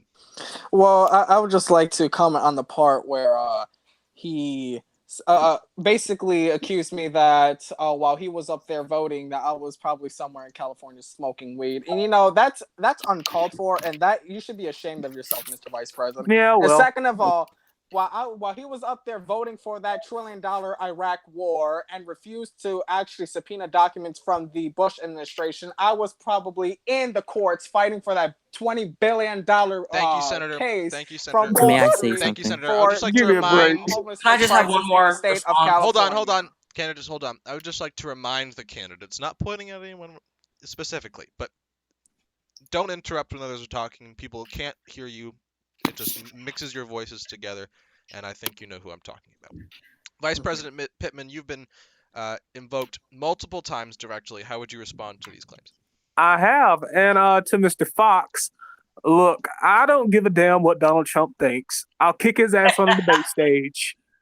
Through and fold, I'll kick his ass. Second of all, Mish, I'm going to talk about Obama as many times as I want. To the man who awarded me the Medal of Freedom and who was there with me when my son Bo passed away and who was there to comfort me, I'm going to talk about this great man as much as possible and as whenever I damn well please. And second of all, Senator Cornyn, you can play the victim card if you want, but it's so easy to criticize me when you weren't up there taking those hard votes. It was not an easy decision. So I did what was best. Maybe you should have done your job and subpoena documents. Mr. Washington, yeah, whatever. Mr. Washington, how do you view this debate here? Well, I view this as nothing but Democrats attacking each other, which I believe is what Donald Trump wants. He wants us to tear each other apart. So at the end of the day, of whoever we nominate for president, he will try to think of us as easy pickings for 2020, and we cannot do that. We must unite under any candidate who wins the nomination, whoever it may be. And I believe that this attacking and this accusations against one another is nothing but just childish behavior. This is the highest office of the land of which we are running in. We must take further action and talk about the issues that is affecting this country now. We know about the past, but let's focus on the present so we can change the future. Thank you, Mr. Washington. Senator Quinones, how would you respond to this? 30 seconds. Well, I mean, if you want to be transparent, if you want to be president, the American people must know your record. And this is actually something we all have to do, because if we don't talk about people's records, then how can we trust a commander-in-chief? And like I pointed out several times, I've called out the vice president's record because he has a lot of explaining to do when he was in that Senate chamber. And, and we have to call out my record when it's necessary as well. So this is actually something that the American people must know before they make their decision in November. Senator Best, you have 30 seconds to respond. Thank you. So I just want to point out, the vice president just said, quote, he doesn't care what Donald Trump thinks, when about maybe 30 or 20 minutes ago, Mr. Vice President, you were so worried about my wealth tax that you said explicitly Donald Trump and Mitch McConnell were going to use it for talking points, when in fact you're playing into Donald Trump's game. You're calling names. You want to get loud. You want to call names. You want to do whatever you want to do, which is just playing into Donald Trump's game, which is why you're not going to be the Democrat nominee, nor will you be the president. Senator Fox, how would you respond to this? Okay. Well, first of all, I agree that we all have problems in our past. And, to what Scene said about how we're tearing each other apart, well, it's called a primary, okay? That's kind of the point of why we're doing this, to find the best candidate who can take on Donald Trump. And I've all heard attacks on, all of your records, and I think that they're valid. And I think you can't just ignore them and say, well, we got to unite. No, because we got to pick the best candidate and we got to go out there and win. And I can win. I can take back Congress. I can take back the Senate, the White House. I'm going to go out there, I'm going to beat Trump, and I'm going to win. A rebuttal, please. Thank you, Senator Fox. Vice President Pittman, go ahead. I'd like to say to Senator Best, I appreciate your passion for the wealth tax, but it doesn't have anything to do with what we're talking about. And I think we should move on because, frankly, your argument about your wealth tax will come. We've had that in the first end. Nobody wants to talk about it anymore. I've stated my case against it. It's over. You think you There he goes. There he goes defending okay, corporate America. Okay. Vice President Pittman was right about one thing. We are moving on. Now to education. This country faces an education crisis where we are not even in the top 10 globally when it comes to education. And public education is wholly unequal throughout this country. How would you as president improve public education and improve the schools in the inner cities that are facing the worst, the most negative effects of this lack of action on public policy? Senator Fox, we're going to start with you, as you have been in the public education sector, along with some others on the stage, but you have been in the education sector most recently. What's your view on education, and what would you as president do? Yeah, you're right. I was served as superintendent of the Denver Public Schools, and a lot of kids that I served, they were impoverished. It was a poor area, and I think that education absolutely needs to improve. One of the key priorities of my presidency would be to establish universal free preschool. If you want impoverished kids to have the same opportunities as middle class and rich kids, it starts at day one.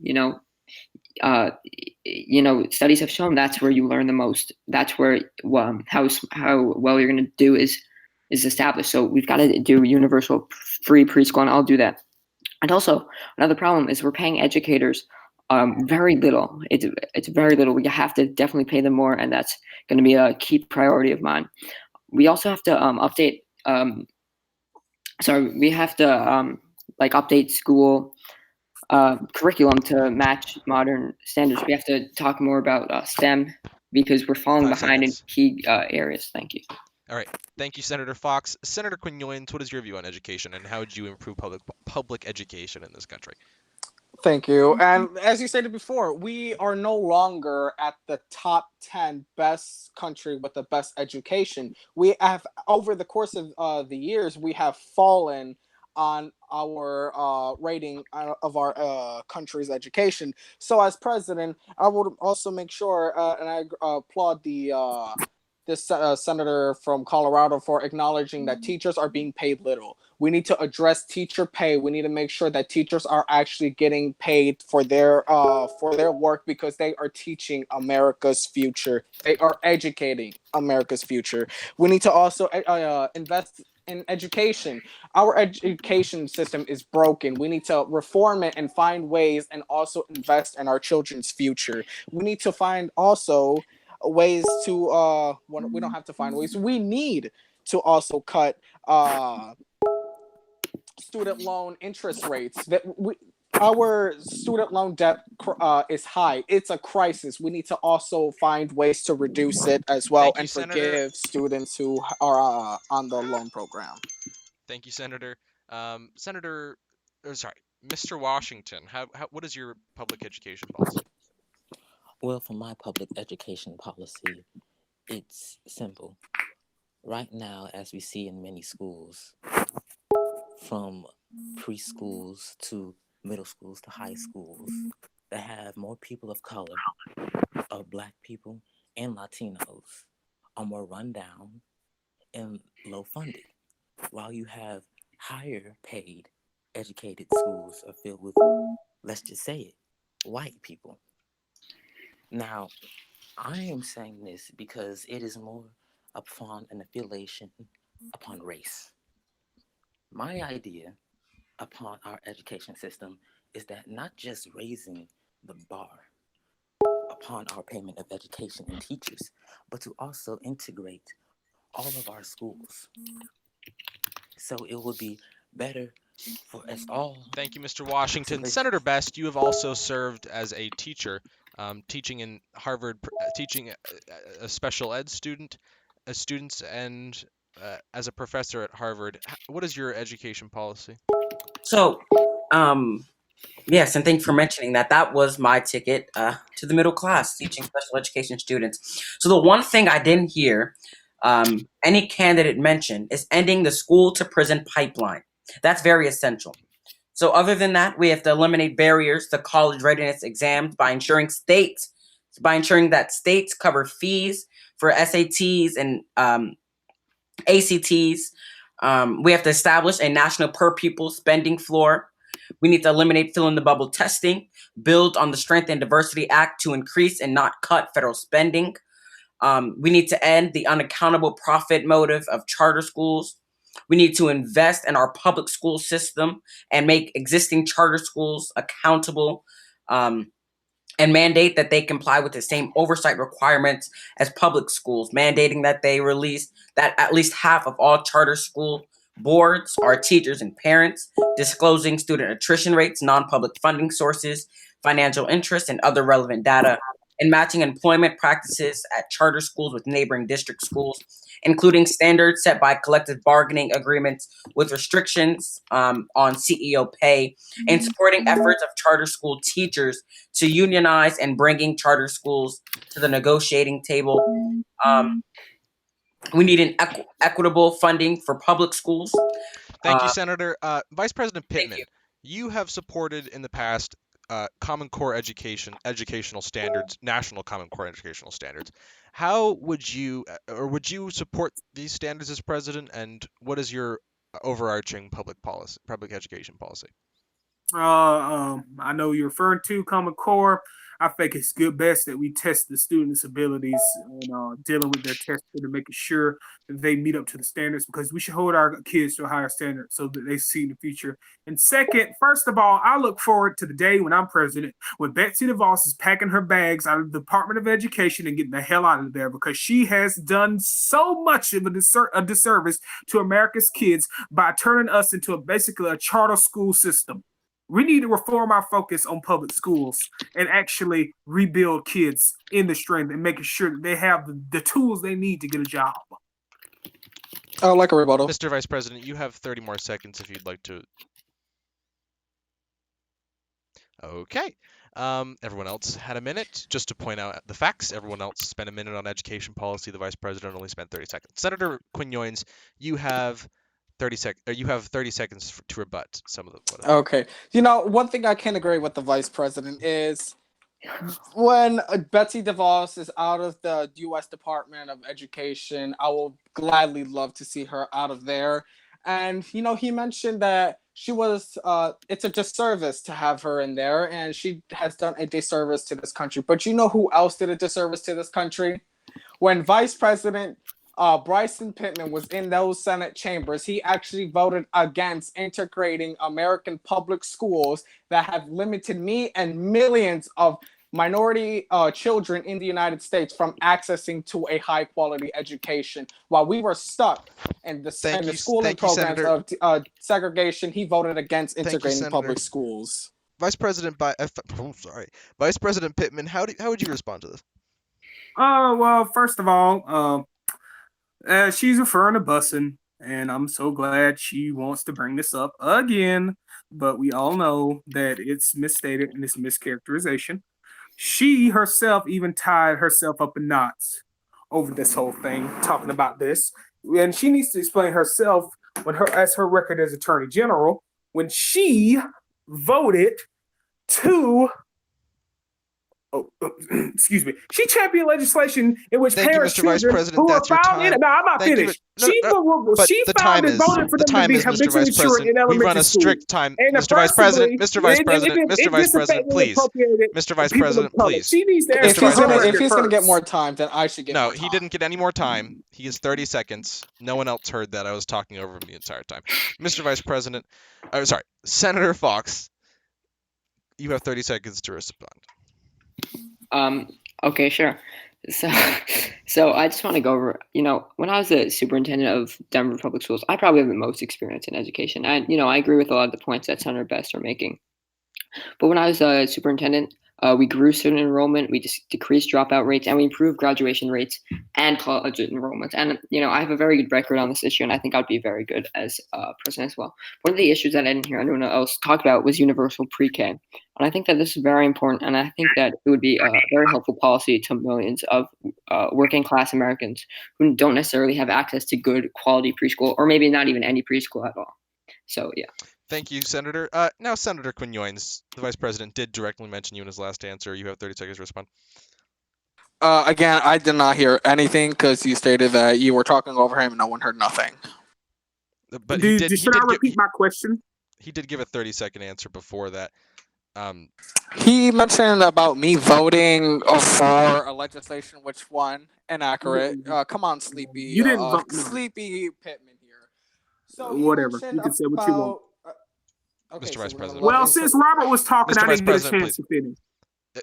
Because each candidate gets 30 seconds to respond. And Well, when I'm making my points, you let Mr. me Vice President, please. Time. No, everyone else gets 30 seconds. That's been the rule for the past hour and a half. Mr. Vice President, you've Mr. Vice President, please. Mr. Vice President, please.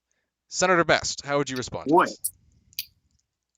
So, so I just want to point out, first, there have been many issues that me and the Vice President have disagreed on. But one, Mr. Vice President, I want to applaud you on the Gun-Free Zone Act of 1990. But I want to point out the flaws in that piece of legislation. Since then, we've seen a rise in school shootings. That bill has done nothing to stop it. In fact, a school shooter can't be anyone possessing, knowingly possessing a loaded firearm cannot be within 1,000 feet of a school. I think that's too close. We need to make it 500. They can't be 500 feet within a school. We need to. Sorry, I'm getting ahead of myself. There's just so many things that we have to do. Thank you, Senator. And Mr. Vice President, I just again want to applaud you for that legislation. Thank you, Senator. Now we're going to move on to some more personal issues as it pertains to you as candidates. I think it's appropriate to start with the issue of temperament. We're going to start with Senator Fox. Do you believe you have the temperament to take on Donald Trump in the debate stage in August and win the presidency in November, and then the temperament to serve as president effectively? And do you believe there are any candidates on the stage that do not hold that temperament? Well, I don't want to talk about who has what or who else doesn't have the temperament, but I think that I do have a good temperament. I think that on a debate stage against Donald Trump, I can remain calm, I can deflect his attacks, and I can focus on the issues that matter. We saw a lot of attacks where Trump would attack someone and then they would, respond and get all angry. And I don't think that's good for anyone. I don't think it was good for the party or the candidates. And I definitely do think that I have the temperament to become the president. I think I have the right attitude. On the Senate floor, I'm a pretty calm guy. I do have my times, but I think that mostly I do have the temperament to become president. Senator Best, same question to you. So I definitely believe I have the temperament to take on Donald Trump. And let me just say, Donald Trump is scared of this campaign. Before I was running for president in 2016, he assumed that when he won, I would run against him. Now, obviously, he's correct. I am gunning to run against him.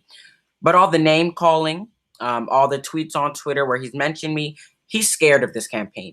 Not only this campaign, he's scared of the progressive movement in total. But to answer your question, I think I have the temperament to take on Donald Trump. I wonder if Donald Trump has the temperament to take me on, which is the real question. Thank you, Senator Best. Senator Quinones. Thank you for the question, Robert. And, it all comes down to what we really want and who is the person who has the right temperament. And, my colleagues here, they say they have their moments. Well, one of my colleagues, I'm pretty sure everyone has their moments, but the moments that they can control their temperament. And do I have the temperament that can be controlled? Yes. when my temperament comes loose, it's because the American people deserve better, and the facts need to be out there. Secondly, if I have to call out who doesn't have the perfect temperament to stand against Donald Trump and who Donald will get underneath their skin, it will probably be Vice President Bryson Pittman. Oh, okay. Vice President Pittman, I guess we'll go to you next for a response and your answer to the question. Vice President Pittman? Vice President Okay. Pittman. Okay, well, we'll move on. Mr. Washington, do you believe you have the temperament to take on Donald Trump, and do you believe there are any candidates on the stage that do not hold that temperament to take on Donald Trump? Well, of course, I have the temperament to take on. I'm sorry. I'm back. Well, we'll get to you afterwards. Mr. Okay, well, Washington, thanks. answer the question. Well, of course, I have the temperament to take on Donald Trump either in the debates and especially when I'm president of the United States, once we defeat him on November. Obviously, what we need to know now is that from all the hatred and the divisiveness that this president has caused, that we must be strong together and focus on love to have us, because love will always win. Queen Marianne Fight against Williamson. hatred. Okay. Okay. Vice Can I- President Pittman, your response. Queen. Well, I want to thank Senator Sacramento for giving me a point on my temperament, but I believe that if on the debate stage with Donald Trump, I will tear him up limb from limb. He does not have what it takes to go one-on-one, be one amigo with me. I will take the fight to Donald Trump. And to finish my point, Senator Coronel has championed state legislation in which parents' children who are found to be habitually truant could be prosecuted. And that disproportionately affected low-income people of color. So she might want to answer that first before she goes back way years ago on my record in the Senate. Thank you. Okay. Well, we've moved on from that issue. I Vice would like President to Pitt- respond. I would like to respond. We've moved You on have from that 10 issue. seconds. Okay. We'll give you 15 That's seconds. go- to that, respond. that's gonna go on a post. Okay. I'm sure it will. Okay. Thank you, candidates. Let's move on to the issue of age. Washington call for a rebuttal. Oh, did he? Well, And did he do it in Yes. PMs? Oh, okay. Mhm. Yep. I don't have the chat up at all times. Oh, Mr. Washington, yeah. you have a rebuttal.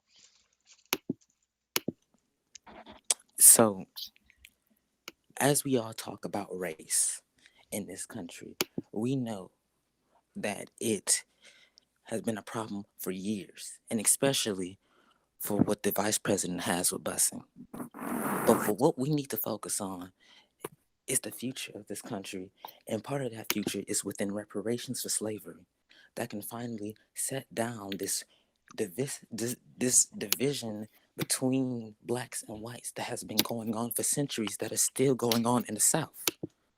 And I can tell because I am right now here in Georgia, and all I see Oh. is racial. Wait a second. Thank you, Mr. Washington. All right. I used to live in Georgia. Thank you, Mr. Washington. We're going to move on to the issue of age. Vice President Pittman, if you were elected president in your third year, you would be turning 80 years old. Former President Carter has said in the past that if he would not be able to serve as an 80-year-old man.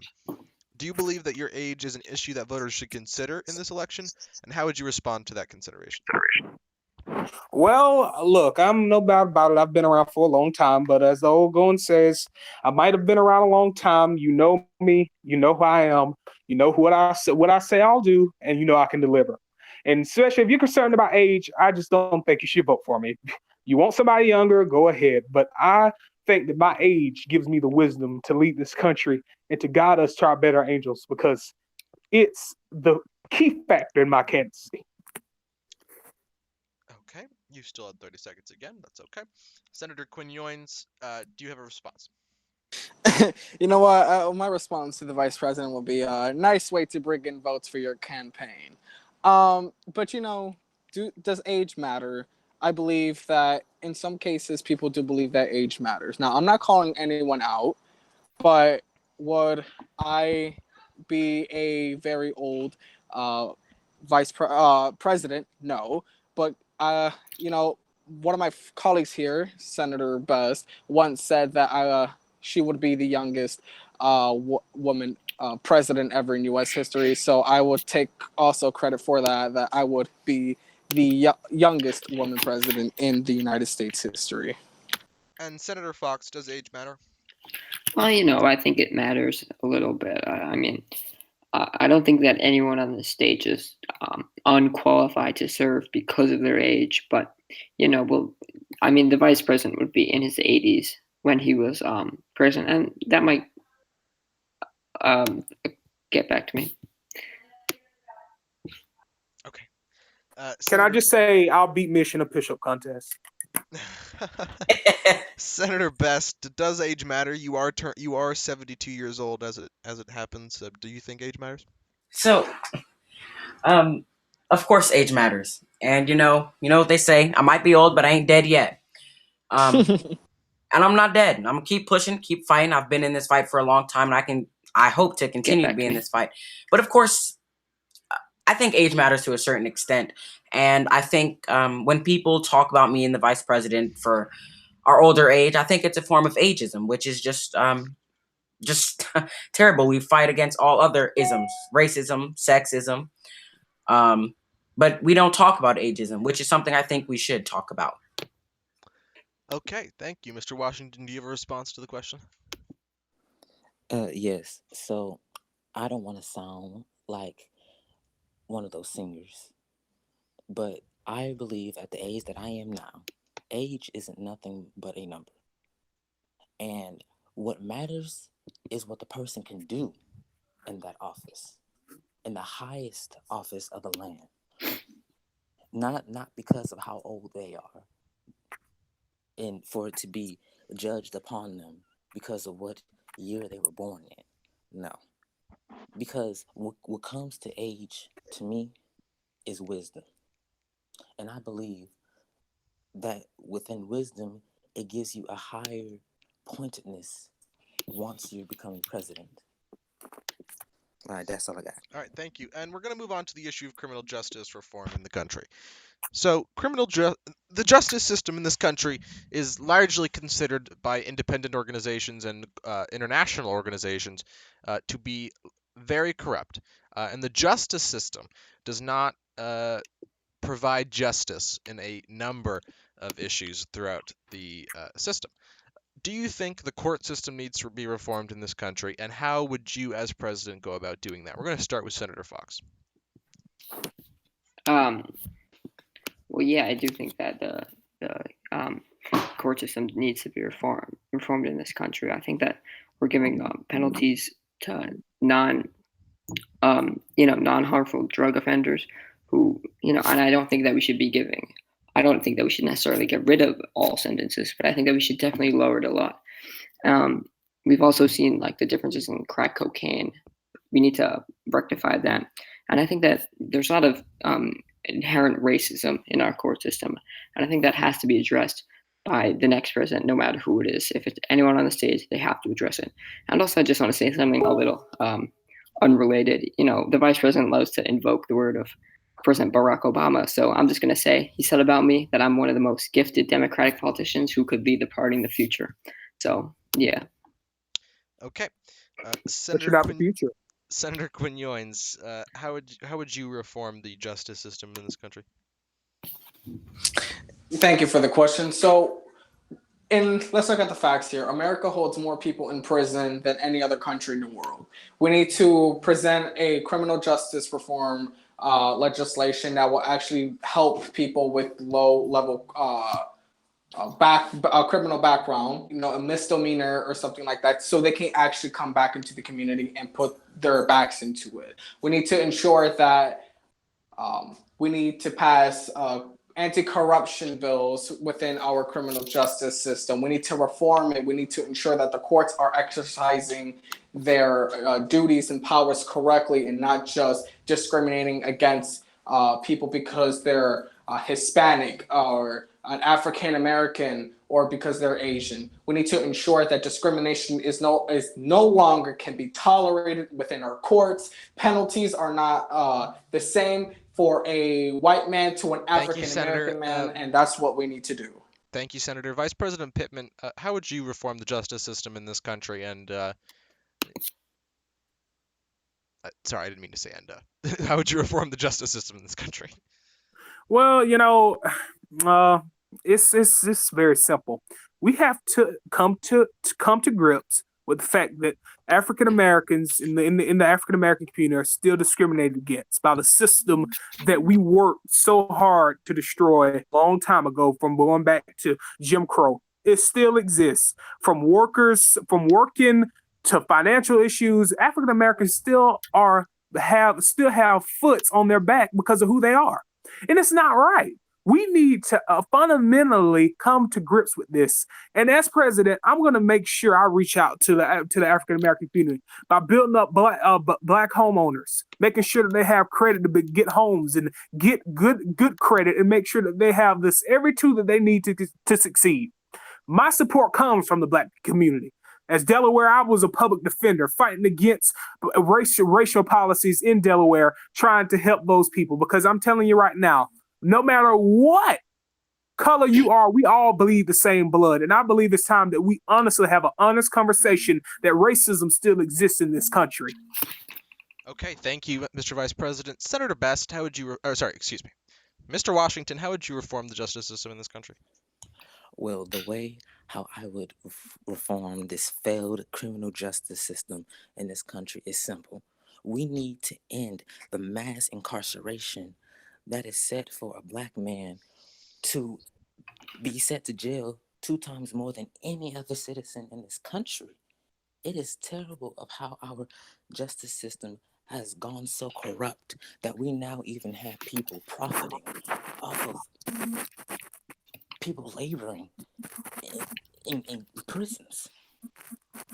I will make sure that once I am elected president, that this will be one of my first things to do in office, to stop the profiteering of people in prison and to end this mass incarceration that has set more innocent people in jail than criminals. It is unorthodox that we even have this in our country, but it must change. Thank you, Mr. Washington. Senator Best, how would you reform the justice system in this country? So, first, I want to thank you for the question. So, the vice president talked about going all the way back to Jim Crow. So, I want to go back a little further back to slavery. So, it's no secret there were millions upon millions of Africans enslaved, beaten, and whipped for their and exploited for their services. So, moving on, Jim Crow. Vice President Biden was a somewhat critic of Jim Crow, but then he voted for the 1994 crime bill, which gave us mass incarceration. So one, we have to get rid of mass incarceration. We need to focus on police reform, ending cash bail, prison reform, ending capital punishment. And I say all that to say, because the violent crime rate has been going down for decades, we need to address crimes through more sensible. Thank you, Senator. Vice President Pittman, you were directly mentioned, and your vote on the crime bill, which led to a lot of the mass incarceration that we now face, has been invoked. How do you respond to your vote on the crime bill, and do you regret that vote? Well, in those times, it was in the 90s, as you mentioned. It was a tough time. Crime was on the high rise. People in the streets were getting hurt, murdered, even children themselves. A lot of people were damaged. And even Bernie Sanders, can you believe it? Bernie Sanders voted for the 1994 Tough on Crime bill. And so did Jim Clyburn. I wasn't the only one to vote for the crime bill. It was simply different times, and it was a different state of affairs in this country. It was chaos and pure hell. So I did what I could in that time. But in this present time, would I have done that? No, I would have not, because I admit its long-term effects did have consequences on the black community. It is an example. Vice President Biden, the difference between your vote for the crime bill, Senator Sanders' vote for the crime bill, who's my good friend, and Mr. Clyburn's vote in the crime bill, you helped craft the bill. You helped write the bill. You hammered senators to vote. Nickname it the Biden bill. Okay. Yeah, that's what we should name it. The 1994 Biden crime bill is what we should name it. It's what it was named. Can I Vice say President something, Biden, Robert? Vice President, you think for some odd reason, that just because you've evolved on all these reasons, that you are the best person to take Thank you, on. Senator. That's your Well, time. Thank you, Obama Senator. chose me Hold to on, be hold his on, vice hold on. president, so he didn't have a problem. Hold on, buddy. Thank you. Just as a point of order for clarification on the facts for the American people, Representative Clyburn and then Representative Sanders' justification for voting for the crime bill was that it was a comprehensive piece of legislation that included the Violence Against Women Act and a number of community policing reforms that they were then forced to vote for. It is correct, Vice President Biden, but you did call it the Biden bill, and you were the lead author and the lead and you were the lead whip on this bill, supporting every provision in this bill and advocating for the exact provisions that caused. You're correct. Hold on, Mr. Vice President. The exact provisions that caused mass incarceration, unlike Representative Clyburn and Senator Sanders, who railed against said provisions and then subsequently voted for the bill. How would you respond to actively supporting these provisions and whipping those votes to get that bill passed and then celebrating the provisions that then caused mass incarceration? How would you respond? Yes, and as you pointed out, it did include some good things like the Violence Against Women Act, which I'm very proud of. And yes, like I said, I do take responsibility for leading on that bill. It was simply different times. We were living in a time where criminals and mass murderers were in the streets pillaging and plundering.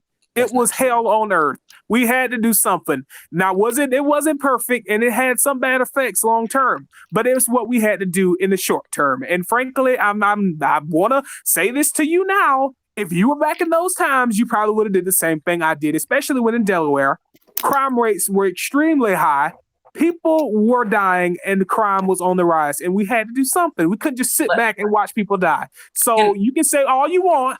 But until you were back in those times, you have no right to give me a lecture. So, Vice President Biden, Senator Fox, you have 30 seconds to respond. Okay, well, the vice president says, it was chaos, it was crazy. Well, that's when you got to step up and you got to be a leader and you got to do what's right.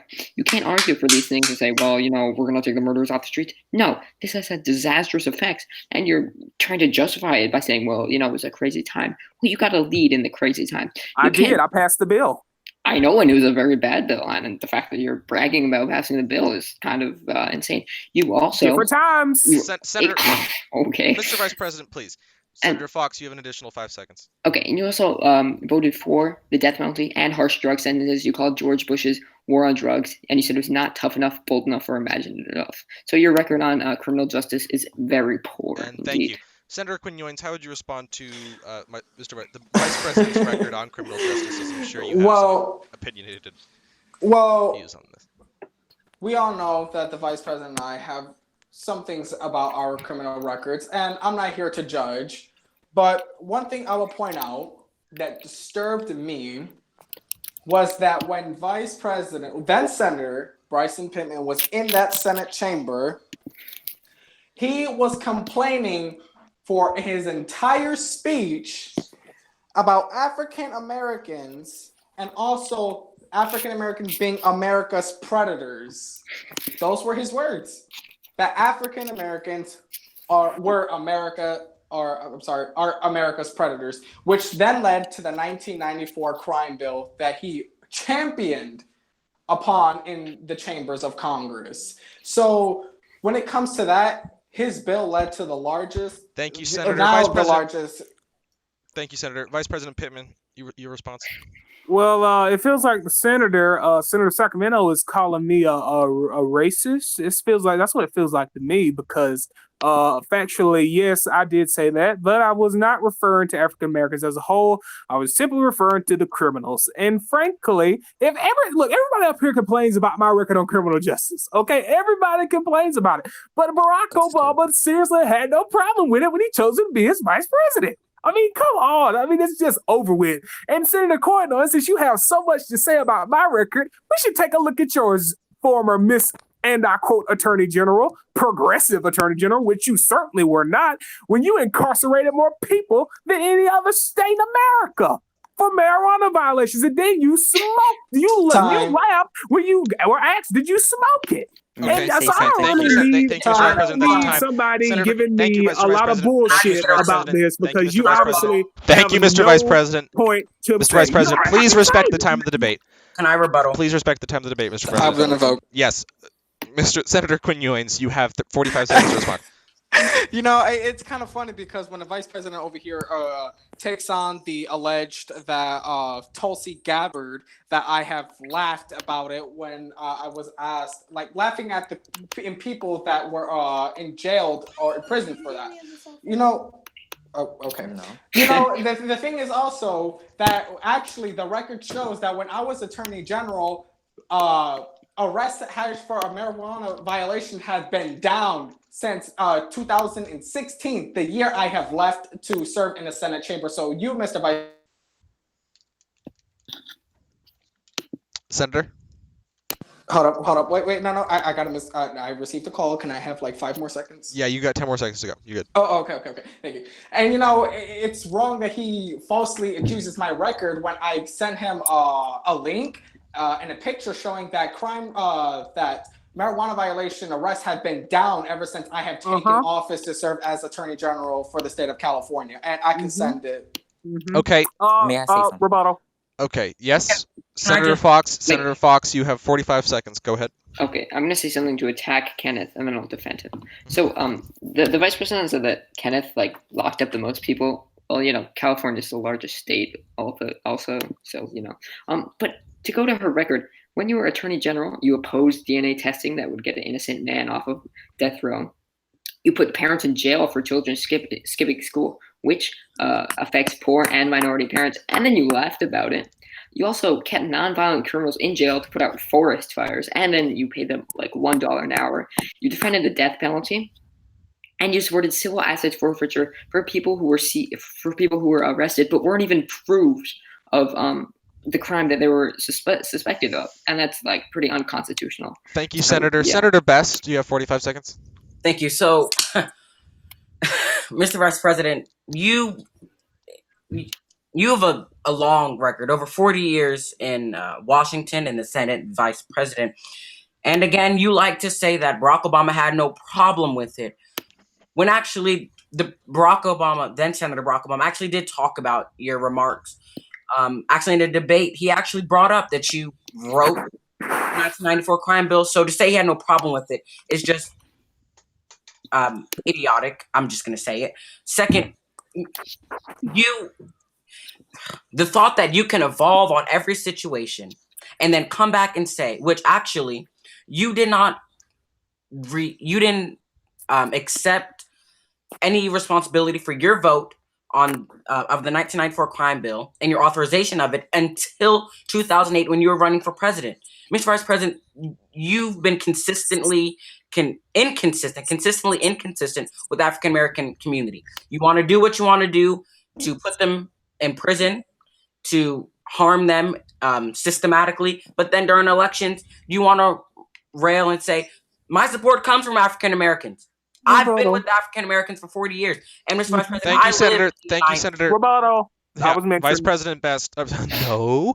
Vice President Pittman, you have 45 seconds to respond. Okay. First of all, Senator, thank you so much for your concern about my record among the black community. You're very welcome. Which they are supporting me in this race, probably more than you.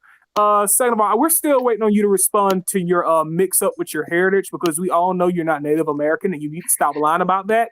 Second of all, back to Senator Cornyn, you need to explain why you also in 2015 opposed a bill requiring your office to investigate shootings involving your police officers in the state. Frankly, this is somebody who called themselves as a progressive attorney general. Frankly, that's a progressive lie, because you are no such thing. Rebuttal. Okay. Yep. Senator Best, you have a rebuttal first, and then Senator Quinn Ewings, you'll have 45 seconds too. Thank you. So I've already addressed the Native American Yes. issue, and I've yet to hear you, Mr. Vice President, progressively and accurately and completely talk about your racial record. In fact, you said the Republican Party was going to put African Americans, quote, back in chains. Yeah, they will if we give them this election. Mr. Vice President, I'm talking.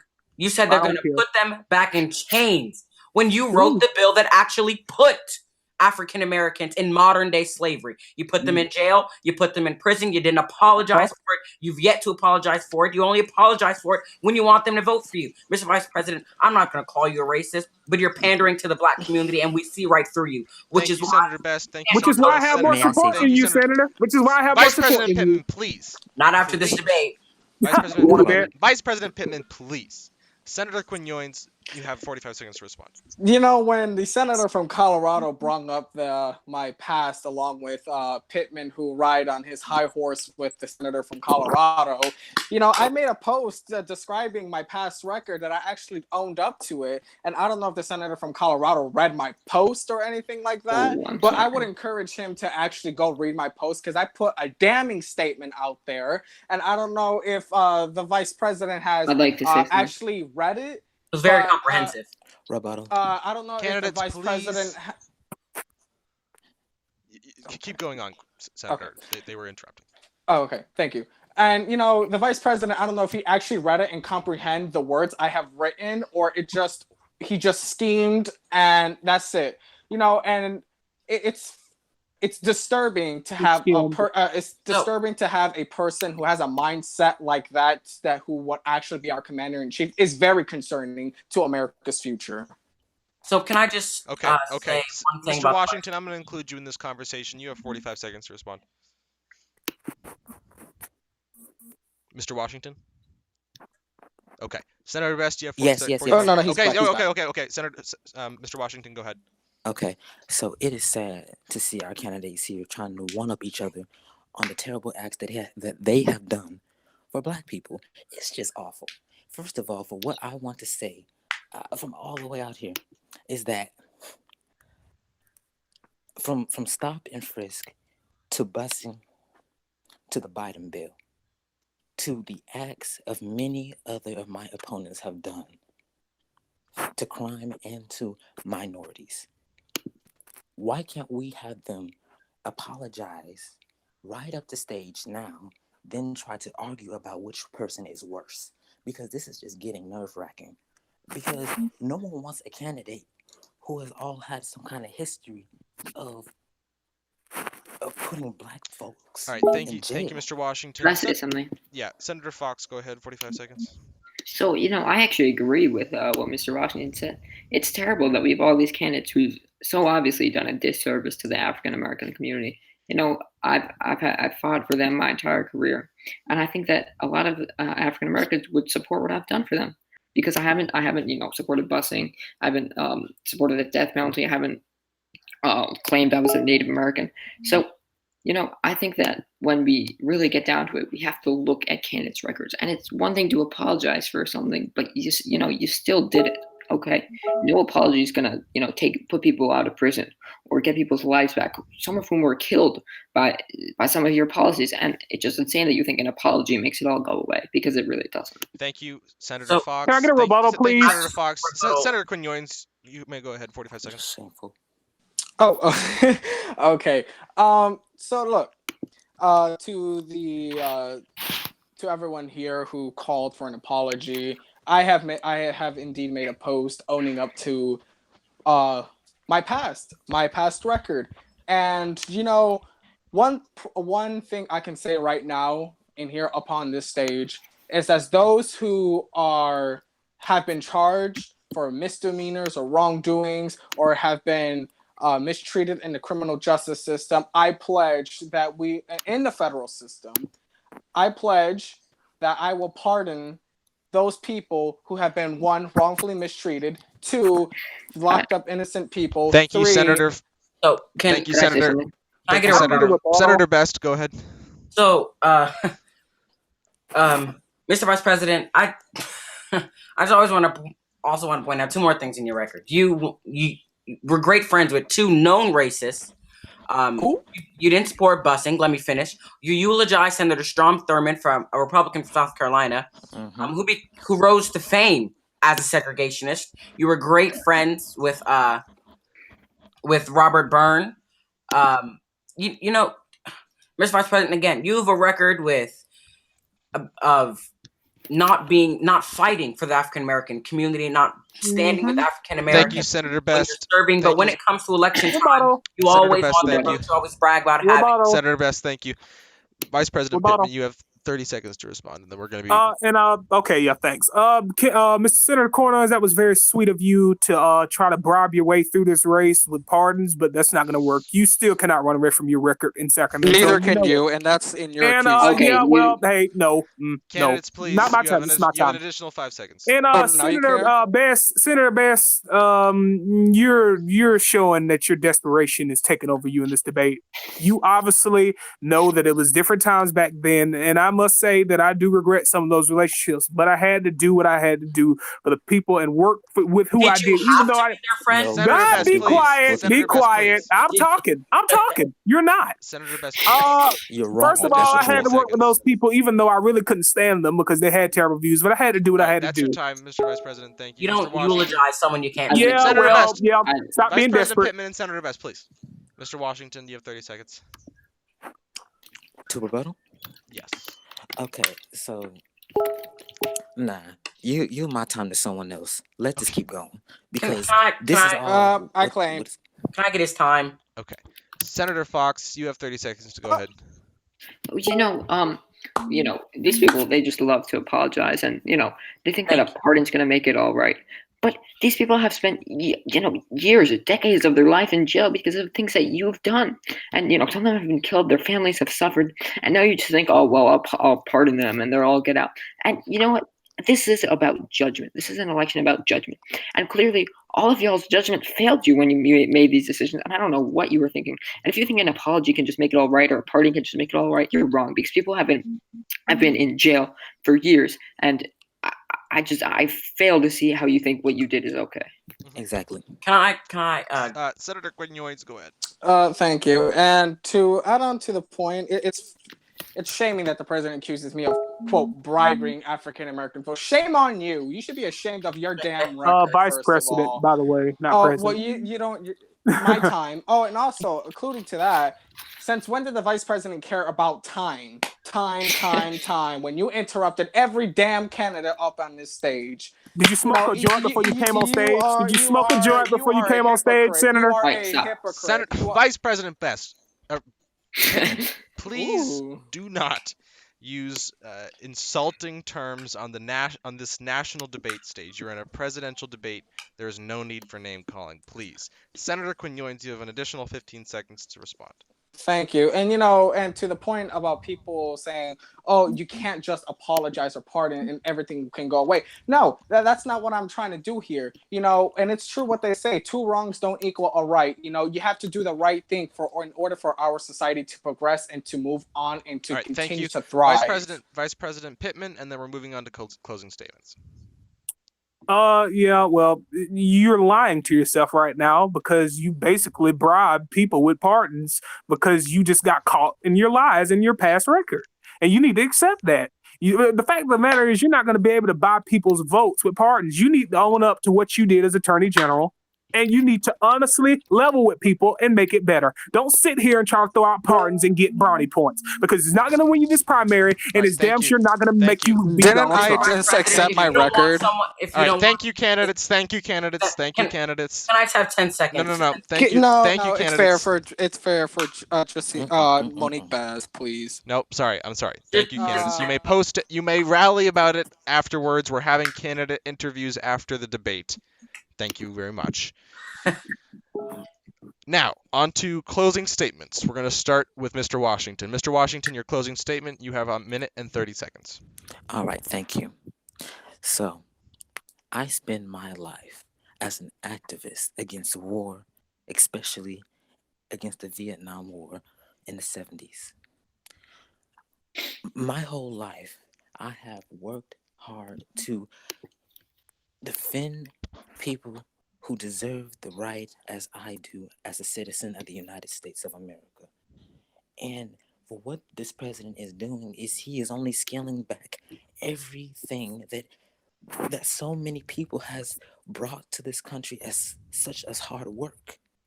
His executive orders to everything else has only divided people than brought people together.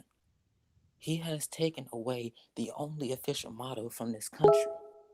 We are a country built from immigrants, and he is doing nothing but to take those immigrants away.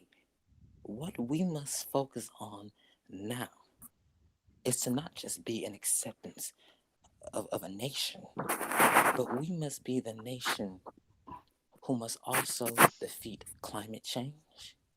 We must also bring reparations for slavery. And we must be the nation of peace throughout the world. Because if we're not, this country, this world for itself will only die down because a constant nuclear. Thank you, Mr. Washington. Senator Best, you have a minute and 30 seconds for your closing statement. Senator Best, you have a... Thank you. So what we've seen tonight is a lot, actually. We've seen people not accept their records. We've seen people accept their records. But what I want to say to the American people, your next president will have to face the most dangerous threats that we have ever faced as a country before. I believe I am prepared to take on those fights. I believe this debate has shown my temperament to take on these fights and to take on Donald Trump, the most dangerous and corrupt president in the modern history of America. I also just want to point out, we didn't get to talk about some of the things I was hoping for. Some of the things like abortion rates for maternal women. We didn't get to talk about a lot of things that I wish we would have talked about. Things like anti-corruption and climate change and military and our veterans and voting rights and aging and disability. But there are a lot of debates to come. I hope to talk about them. And I hope the American people saw who is the best temperament, who is ready to lead, and who has the plans to take this country into the future. And if they grade us on those, I believe they will see that I'm the best candidate to win this election, the best candidate to beat Donald Trump. Thank you, Senator Best. Senator Fox, your closing statement. You have a minute and 30 seconds.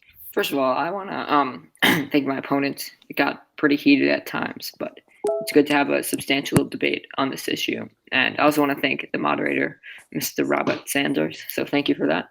What I want to say to you all tonight is we've been here before as a country.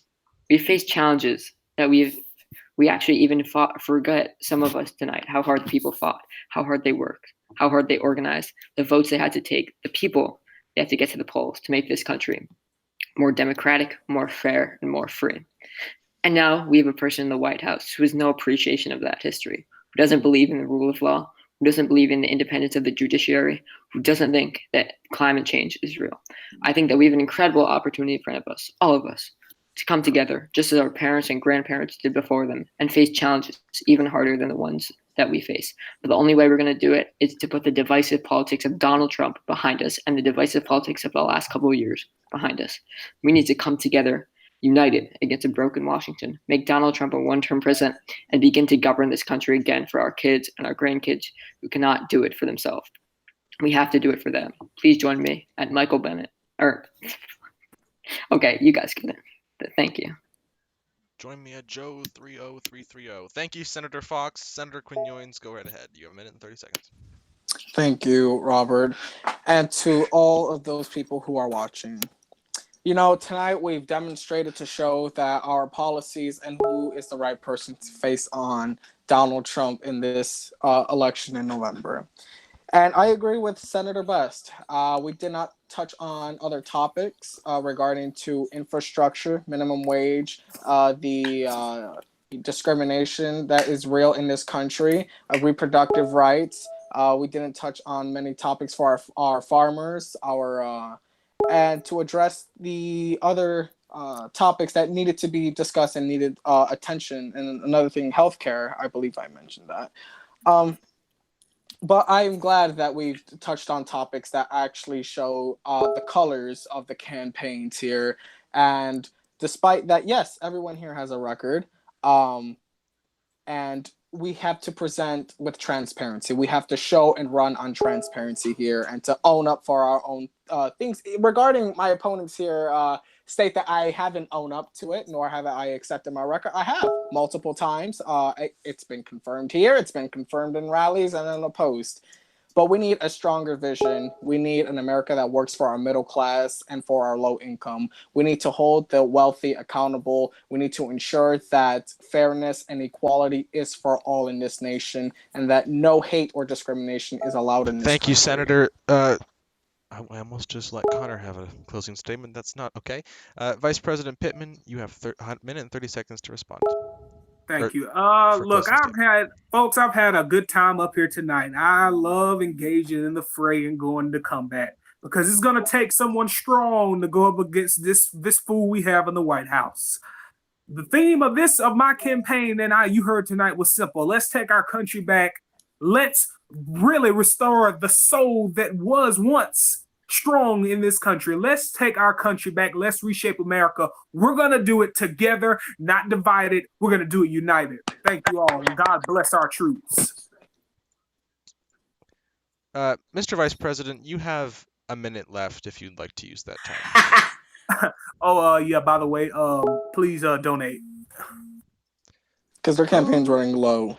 Okay. Oops, wrong Thank you, candidates, for joining us at the first Iowa Democratic debate in Des Moines. We all had a great time tonight, I'm sure. A lot of fiery discussion.